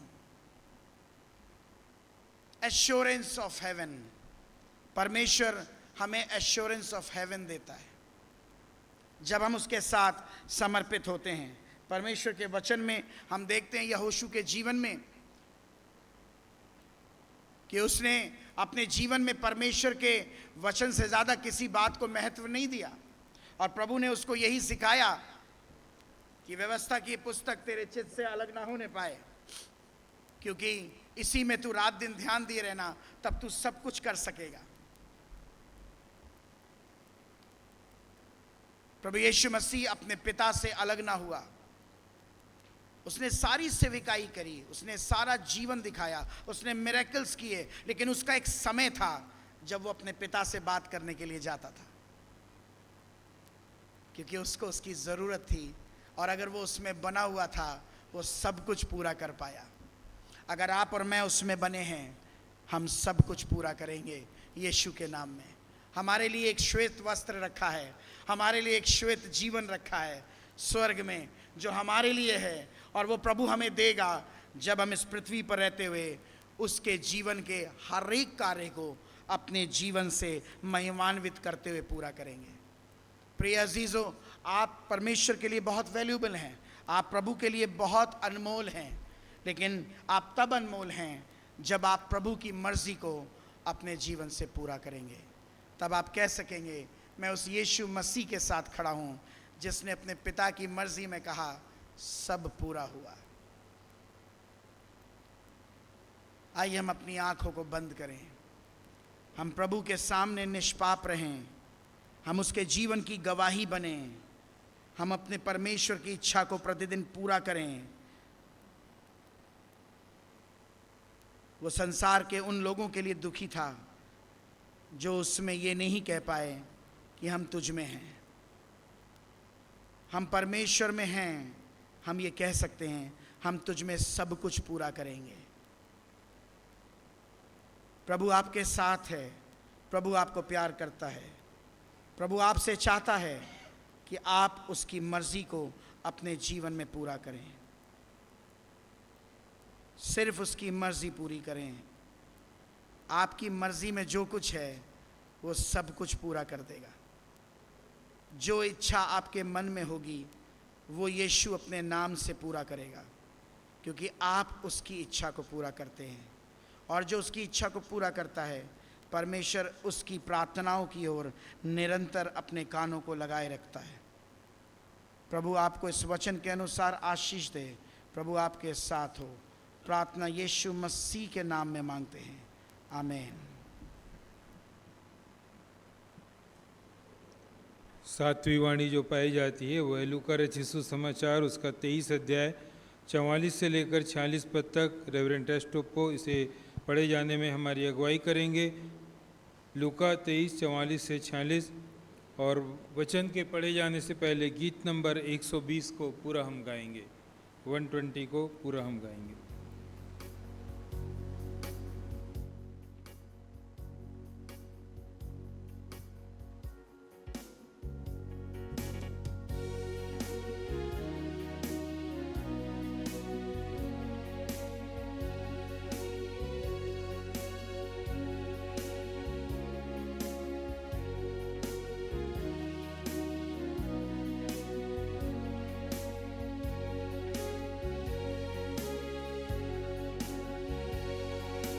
क्रूसी के पास जहाँ रखा, पापों से दबे तहाँ गया, रक्त से यमन मेरा शुद्ध हुआ, उसकी होवे जय,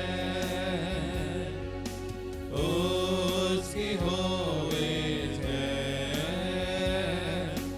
उसकी होवे जय,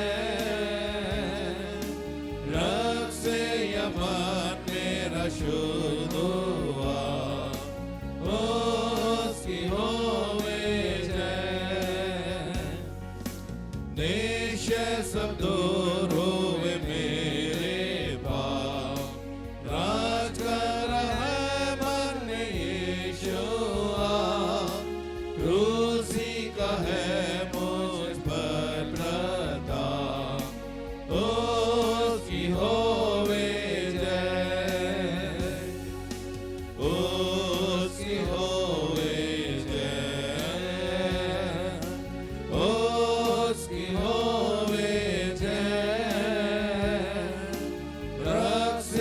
यमन में रसूल हुआ, उसकी होवे जय। रिश्ते ने मुझे सुध किया, सुंदर वो सोता है क्रूसी का, उस पास में जाकर संतुष्ट हुआ, उसकी होवे जय, उसकी होवे जय, उसकी होवे जय। रग से यमन में रसूल हुआ, उसकी होवे जय। निर्मल वो सोता आशीष में, उससे सब पाप तेरे होते थे। जगा कर भी हो जा निर्भय, उसकी होवे जय, उसकी होवे जय, उसकी होवे जय। रग से यमन में रसूल हुआ, उसकी होवे जय। क्रूस पर कहे गए अंतिम 7वीं वाणी लूका रचित सुसमाचार उसका 23वां अध्याय 44, 45, 46। लगभग दोपहर से तीसरे पहर तक सारे देश में अंधियारा छाया रहा और सूर्य का उजियाला जाता रहा और मंदिर का पर्दा बीच से फट गया और यीशु ने बड़े शब्द से पुकार कर कहा, हे पिता, मैं अपनी आत्मा तेरे हाथों में सौंपता हूँ।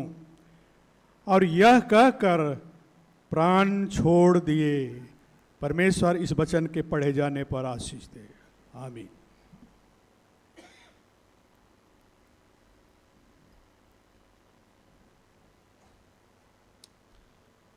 प्रभु यीशु मसीह की अंतिम वाणी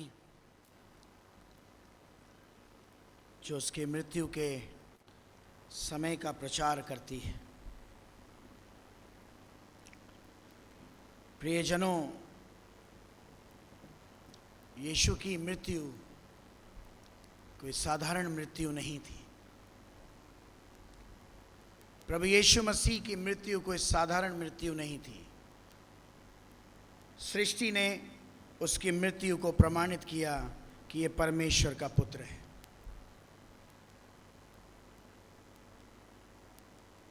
पूरे समस्त संसार में यीशु की मृत्यु के बाद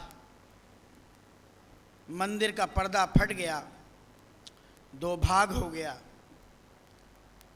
और अंधियारा छाया रहा। यह घटना ना पहले कभी हुई थी और ना यीशु की मृत्यु के बाद कभी हो पाएगी। और सृष्टि उसके प्रति गवाह हुई कि यह सच में परमेश्वर का पुत्र था। मंदिर का पर्दा फटने के द्वारा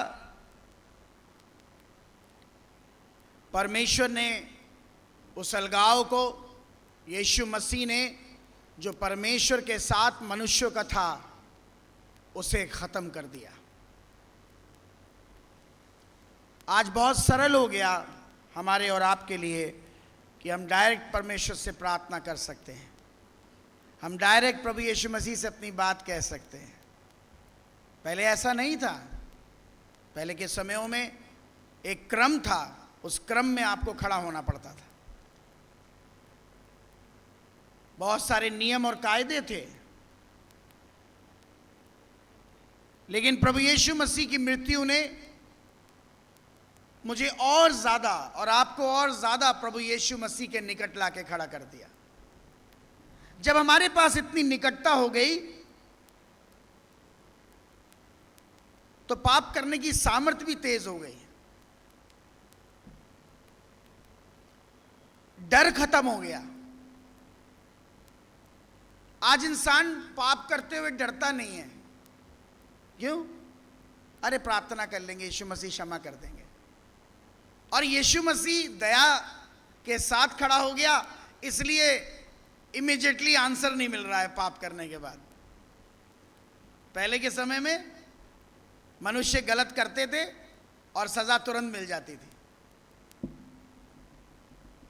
परमेश्वर का पुत्र रहमदिल है, दयालु है, नर्म है, दीन है, और उसके कारण पाप में जीवन जीने वाले लोग इंतजार करते हैं कि प्रभु तो दयालु है। लेकिन मेरे प्रियो, पुत्र दयालु है, पिता दयालु नहीं है। जब पाप में जीवन बार बार जानबूझकर पाप करता है और प्रभु यीशु मसीह की उस लहू का, उस बलिदान का मजाक बनाता है, तब पिता कार्य करता है। पुत्र हमेशा लोगों के लिए खड़ा है कि वो अपने जीवन को प्रभु की ओर लेकर आएं, प्रभु के साथ समर्पित करें। लेकिन पिता अपने पुत्र के लहू का ठट्टा पसंद नहीं करता। इसलिए हम बहुत सजग रहें कि जो जीवन हम प्रभु में जीते हैं, जो परमेश्वर ने बलिदान अपने पुत्र के द्वारा हमारे पापों से छुटकारे के लिए दिलाया, वो बलिदान हम में जीवित होना चाहिए। वो छुटकारा प्रतिदिन हमारा जीवित होना चाहिए। परमेश्वर के मृत्यु के समय में कुछ ऐसी घटनाएं हुई जिनके बारे में मैं आपको बताना चाहूँगा। पहला कि मंदिर का पर्दा दो भाग हो गया, भूकंप आया, कब्रें खुल गईं, और जब कब्रें खुल गईं तो लोगों ने इस बात को जाना कि ये जीवित परमेश्वर का पुत्र है, ये सामर्थी पुत्र था, ये कोई साधारण यीशु मसीह नहीं था। प्रभु यीशु मसीह की मृत्यु के पश्चात यीशु की मृत्यु के द्वारा उद्धार का संदेश उन आत्माओं तक भी पहुंचा जो अतः कुंड में जमा थीं।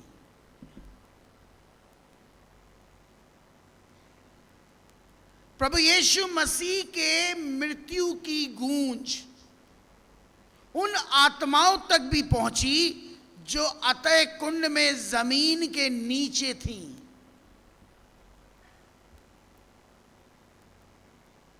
क्योंकि परमेश्वर का पुत्र सारे संसार के पापों के लिए उद्धार का कारण हुआ। जो मर गए थे, जो उससे पहले मर गए थे, उन्होंने भी परमेश्वर की मृत्यु के प्रमाणों को सुना। परमेश्वर का पुत्र सामर्थी था। जो सूबेदार वहां पर खड़ा था, उसका जीवन यीशु की मृत्यु के पश्चात परिवर्तित हो गया। परमेश्वर के वचन में उसने स्वीकार कर लिया कि सच में ये परमेश्वर का पुत्र था। यीशु की मृत्यु भी एक जीवन की गवाही बन गई। वो सूबेदार कोई आम आदमी नहीं था। वो इसलिए वहां खड़ा था क्योंकि वो रिस्पॉन्सिबल व्यक्ति था कि जब तक यीशु मसीह की मृत्यु ना हो जाएगी, उसकी वहां ड्यूटी थी।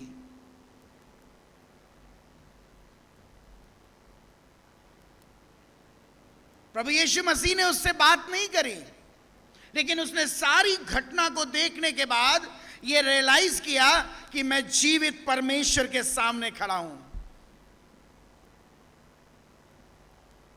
बहुत से लोग जीवन में कलाम सुनते सुनते बुढ़े हो जाते हैं, लेकिन फिर भी वो परमेश्वर को उद्धारकर्ता के रूप में ग्रहण नहीं कर पाते। फिर भी उनके जीवन में वो बलिदान यीशु मसीह का कोई मायने नहीं रखता, क्योंकि वो अपने जीवन में स्टबर्न हैं, जटिल हैं, ढीठ हैं। वो उद्धार नहीं चाहते, वो अपनी संसारिक जीवन से आजादी नहीं चाहते, उन्हें उस संसारिक जीवन में आनंद मिलता है। इसलिए वो लोग परमेश्वर की मृत्यु का स्वाद चखे बिना, उसके उद्धार का स्वाद चखे बिना ही चले जाते हैं, क्योंकि उनका मैं उन्हें नर्म और दीन बनने नहीं देता। प्रभु यीशु मसीह ने आज से 2025 वर्ष पूर्व सब कुछ पूरा कर दिया। उसने हमारे लिए अपने जीवन को देके उद्धार का मार्ग प्रशस्त कर दिया। उसने हमारे लिए आनंद का सोत्र खोल दिया। उसने हमारे लिए एक ऐसी मिरास खोल दी जिसमें हम आनंद के साथ प्रवेश कर सकते हैं। लेकिन कई बार हम अपने जीवन के उस स्वभाव के कारण, जिस स्वभाव को हम लेकर जीते हैं और हमारे स्वभाव पे जिस सामर्थ्य की प्रभुता है, उसकी अधीनता में हम परमेश्वर की उस महिमा का अनादर प्रतिदिन करते हैं। कौन सी सामर्थ मुझे लीड करती है, मेरे परिवार को लीड करती है, बहुत जरूरी बात है। क्योंकि जो वचन से प्रेम करते हैं, जो पिता से प्रेम करते हैं, जो पुत्र से प्रेम करते हैं, उनके लिए परमेश्वर की सारे बातें भलाई को उत्पन्न करती हैं। उनके जीवन में परमेश्वर में उनका जीवन समर्पित होता है। और जब वो अपनी अंतिम यात्रा में होते हैं और जब वो अपनी आत्मा को प्रभु को देते हैं, तो परमेश्वर के स्वर्गदूत उनकी आत्माओं को लेने पृथ्वी पर आते हैं। जब मनुष्य का प्राण निकलता है,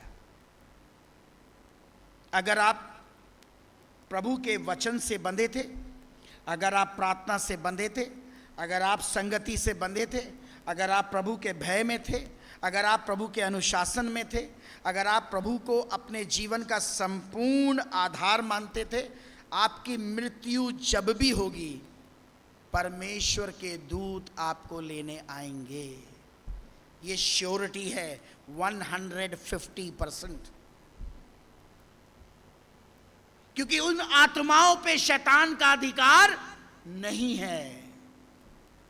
और जब वो आत्माएं जाती हैं, उनकी एंट्री डायरेक्ट स्वर्ग में होती है। उनका न्याय नहीं होगा, क्योंकि वो परमेश्वर के लिए अपनी अंतिम यात्रा में भी समर्पित थे। वो परमेश्वर के लिए थे। उन्होंने ऐसा जीवन बोया कि परमेश्वर ने उनके परिवार को प्रॉस्पर करा। घमंड करता है परमेश्वर उन विश्वासियों पर जो उसके लिए समर्पित होते हैं। बहुत सारी ब्लेसिंग्स हैं उनके लिए, दीर्घ आयु से वो तृप्त हैं। उनके बच्चे मल्टी टैलेंटेड होंगे।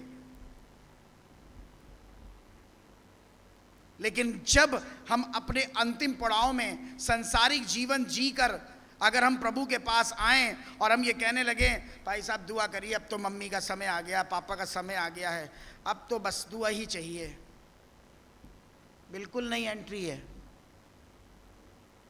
भूलना भी मत, सोचना भी मत कि एंट्री है। न्याय के लिए मरेंगे और उस परमेश्वर के राज्य के सामने खड़े होंगे, और फिर वो पिक्चर चलेगी, फिर पता चलेगा किसने क्या किया है।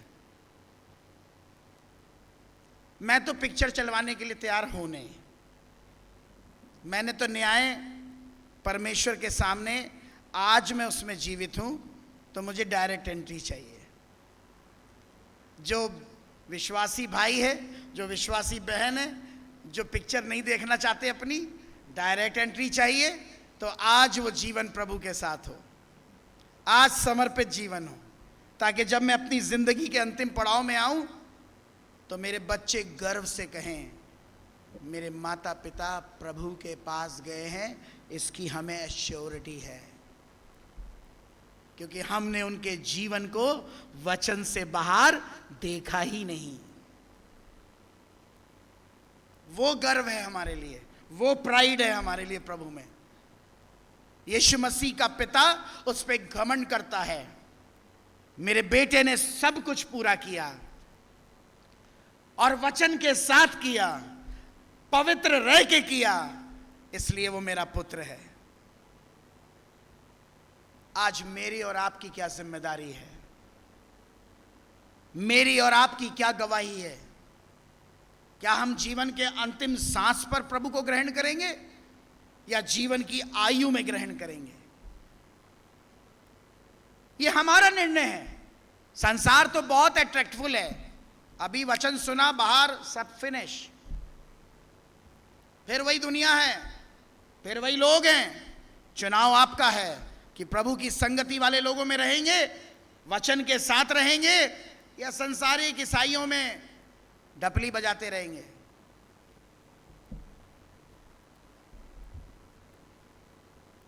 हर चीज में परमेश्वर के साथ ईमानदार हो जाइए।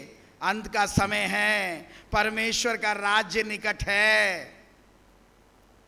एक बड़ी अच्छी बात मैं बता के खत्म करूंगा। लोग बहुत विश्वास से उस चीज को मनाते हैं। अभी जब मैं पहली बार आया था तो मैंने एक से शेयर भी करा था। रोजे कितने दिन के होते हैं? जल्दी जवाब दीजिए, जोर से दीजिए।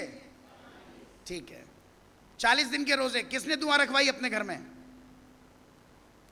किसने दुआ रखवाई अपने घर में? जल्दी हाथ उठाइए।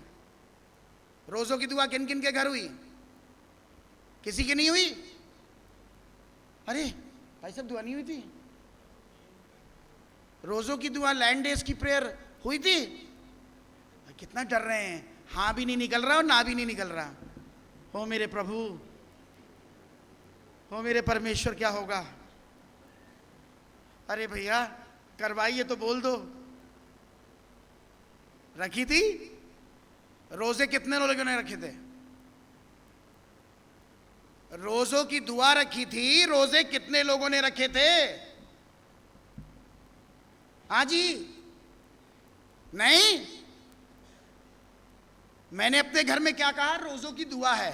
हाँ, आप आइएगा, सुन, मेरे घर में रोजे की दुआ है, आ जाना। दुनियावी ईसाई क्या देख रहे हैं? लिस्ट निकालो, बिरयानी किसके घर है? इसके घर चाय है ना, यहां नहीं जाएंगे। वहां मुर्गा है, वहां जाएंगे। खाने के हिसाब से दुआ सेट होती है। लेकिन वचन क्या कहता है? जब तुम मुंह से बोल रहे हो कि रोजे की दुआ है और रोजा नहीं रख रहे हो, तो झूठ है या सच है? क्या है? झूठ है। यानी मैंने अपने घर में दुआ रखी रोजे की और पूरे दिन मेरा परिवार रोजा नहीं रख सका, एक दिन रोजा नहीं रख सका, और रोजे की दुआ है। और यीशु मसीह कह रहा है, देखो कैसे झूठे बैठ के सब दुआ कर रहे हैं। झूठ बोल रहे हैं ना, सच बोल रहे हैं? रोजे की दुआ मैंने अपने घर में रखी और मैंने रोजा नहीं रखा, तो वो रोजे की दुआ हुई? इससे अच्छा तो कॉटेज प्रेयर मीटिंग कह देते। जनरल मीटिंग है, प्रेयर मीटिंग। पर जब आप रोजा जोड़ रहे हैं तो रोजा होना चाहिए। रोजा कोई नहीं रखता। महिलाएं प्लेटें लगाने में लगी रहती हैं, आदमी एंट्री पे खड़े रहते हैं। वचन सुनाने वाला प्रचारक घर में आ गया। अब वचन सुनाना किसे है? लोगों को। जिसके घर में वचन है वो वचन में नहीं बैठता, उस पे टाइम नहीं है। यीशु मसीह आया उसके घर में ब्लेसिंग देने के लिए, वो उसे ढूंढ रहा है जिसका घर है, वो दुआ में नहीं बैठा। वो तो यही देख रहा है कितने आ गए, कितने बिस्किट लगाऊं, कितने गिलास लगाऊं। हमें आत्मिकता के अर्थ को समझना होगा। हम झूठ ना बोलें प्रभु से। अगर आप वास्तविक रीति में रोज़ा रखते हैं और आप जिस दिन अपने घर में रोज़े की दुआ रखते हैं, उस दिन आपके घर में फास्टिंग होनी चाहिए। उस दिन आप प्रभु के लिए फास्ट रखें, फास्ट के साथ दुआ रखें, आपको फर्क पता चल जाएगा। फास्ट क्यों रखते हैं? कि हम अपनी वीकनेसेस को परमेश्वर में ख़त्म करेंगे और हम उसमें सामर्थ्य जीवन जिएंगे, हम अपनी आत्मा को उसमें सामर्थ्य बनाएंगे, इसलिए हम फास्ट रखते हैं। लेकिन हम तो क्या कह रहे हैं, सुबह से ही मेन्यू डिसाइड हो रहा है क्या लाना है। और ये चलन आजकल बहुत है। और मुझे जब पादरी लोग कहते हैं कि भाई साहब रोज़े की दुआ में आप बोल दीजिएगा, मैं नहीं जाऊंगा, मैं झूठी दुआओं में नहीं बोलता, मैं झूठी दुआओं में प्रचार नहीं करूंगा, नेवर। जिसके घर रोज़ा हो उसका पता दे दो, मैं पहुंच जाऊंगा प्रचार करने। एक भी घर नहीं है। तो पहली बात, यीशु मसीह से झूठ, प्रार्थना का झूठ, रोजे का झूठ। कहां आशीष मिलेंगी?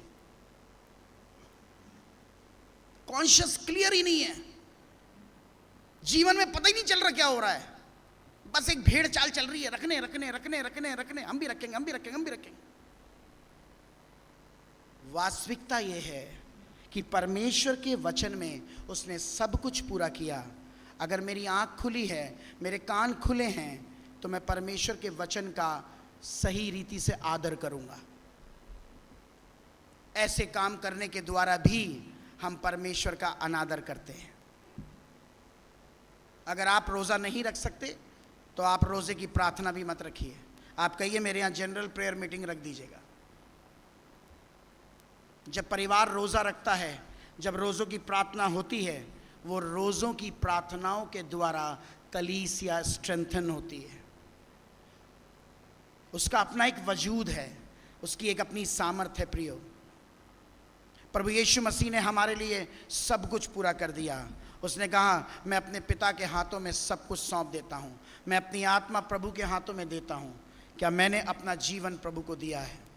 क्या मैंने उसके हाथ में अपना सारा नियंत्रण दिया है कि प्रभु जो कुछ भी इस घर में होगा, जो कुछ भी मेरे जीवन में होगा, मैं प्रभु तेरे अनुसार करूँगा, तेरे से बिना पूछे नहीं करूँगा। और अगर आप कहीं कंफ्यूज हैं, खुदा ने आपको पासबान दिए हैं, दुगने आदर के योग्य हैं प्रभु के दास। आप उनसे पूछिए, उनसे गाइड करेंगे, वो आपको सही मार्ग बताएंगे, क्योंकि वो परमेश्वर के सेवक हैं। और परमेश्वर के सेवकों का आदर अपने जीवन में प्रतिदिन रखिए। प्रभु के वचन का आदर प्रतिदिन रखिए। प्रभु यीशु मसीह ने अपने पिता से कहा, मैं अपनी आत्मा तेरे हाथों में सौंपता हूँ। मैं अपने जीवन के सफ़र को जब इस दुनिया से पूरा करके जाऊँ, मैं ये एश्योरिटी रख सकूँ कि मैं प्रभु से कहूँ, प्रभु यीशु मसीह, मैं आपका हूँ, मैं आपके पास आता हूँ, मैं आपके पास आती हूँ, मैं अपनी आत्मा आपको देती हूँ। और प्रभु बड़े आनंद के साथ आपको लेने आएगा, क्योंकि परमेश्वर की आत्माओं पर शैतान का कोई अधिकार नहीं है। वो उसके हैं और उसके लिए ब्लेसेड कहलाते हैं। आइए हम अपनी आंखों को बंद करें। प्रभु हमसे प्यार करता है। प्रियो, इन सातों वाणियों के द्वारा अपने जीवन को हम चेक करें। प्रभु यीशु मसीह की मृत्यु ने उस सूबेदार के जीवन को बदल दिया। यीशु की मृत्यु उसके जीवन का उद्धार बन गई। मेरे जीवन में यीशु की मृत्यु का प्रचार प्रतिदिन हो। मेरे जीवन में क्रूस की कथा मूर्खता की बात न ठहरे। मेरे जीवन में मैं अपनी क्रूस को लेकर प्रतिदिन चल सकूं, ताकि मैं अपने जीवन के जब अंतिम पड़ाव में आऊं, मैं ये कह सकूं, हे पिता, मैं अपनी आत्मा तुझे देता हूं। प्रभु आज भी उन लोगों की आत्माओं के लिए वेट करता है जो उसके लिए समर्पित हैं। प्रभु आप सबको आशीष दे अपने वचन के द्वारा आप प्रॉस्पर हों प्रभु में, आप वचन में प्रॉस्पर हों, आप उसके आनंद में प्रॉस्पर हों, आप उसकी संगति में प्रॉस्पर हों, आप उसकी सहभागिता में प्रॉस्पर हों, आप उसकी प्रेजेंस में प्रॉस्पर हों। प्रतिदिन का जीवन प्रभु यीशु के नाम में आपका ब्लेसेड हो। मैं इस बात की कलीसिया के लिए घोषणा करता हूं कि प्रभु आपको अपनी अद्भुत आशीषों से आने वाले दिनों में ब्लेस करे, आपके हर सब्जेक्ट को वो पूरा करे, आपके हर डिजायर को वो पूरा करे।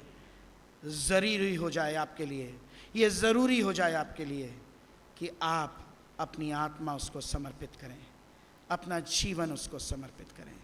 प्रभु आप सबको बहुत आशीष दे। प्रार्थना यीशु मसीह के नाम में मांगते हैं, आमीन। क्रूस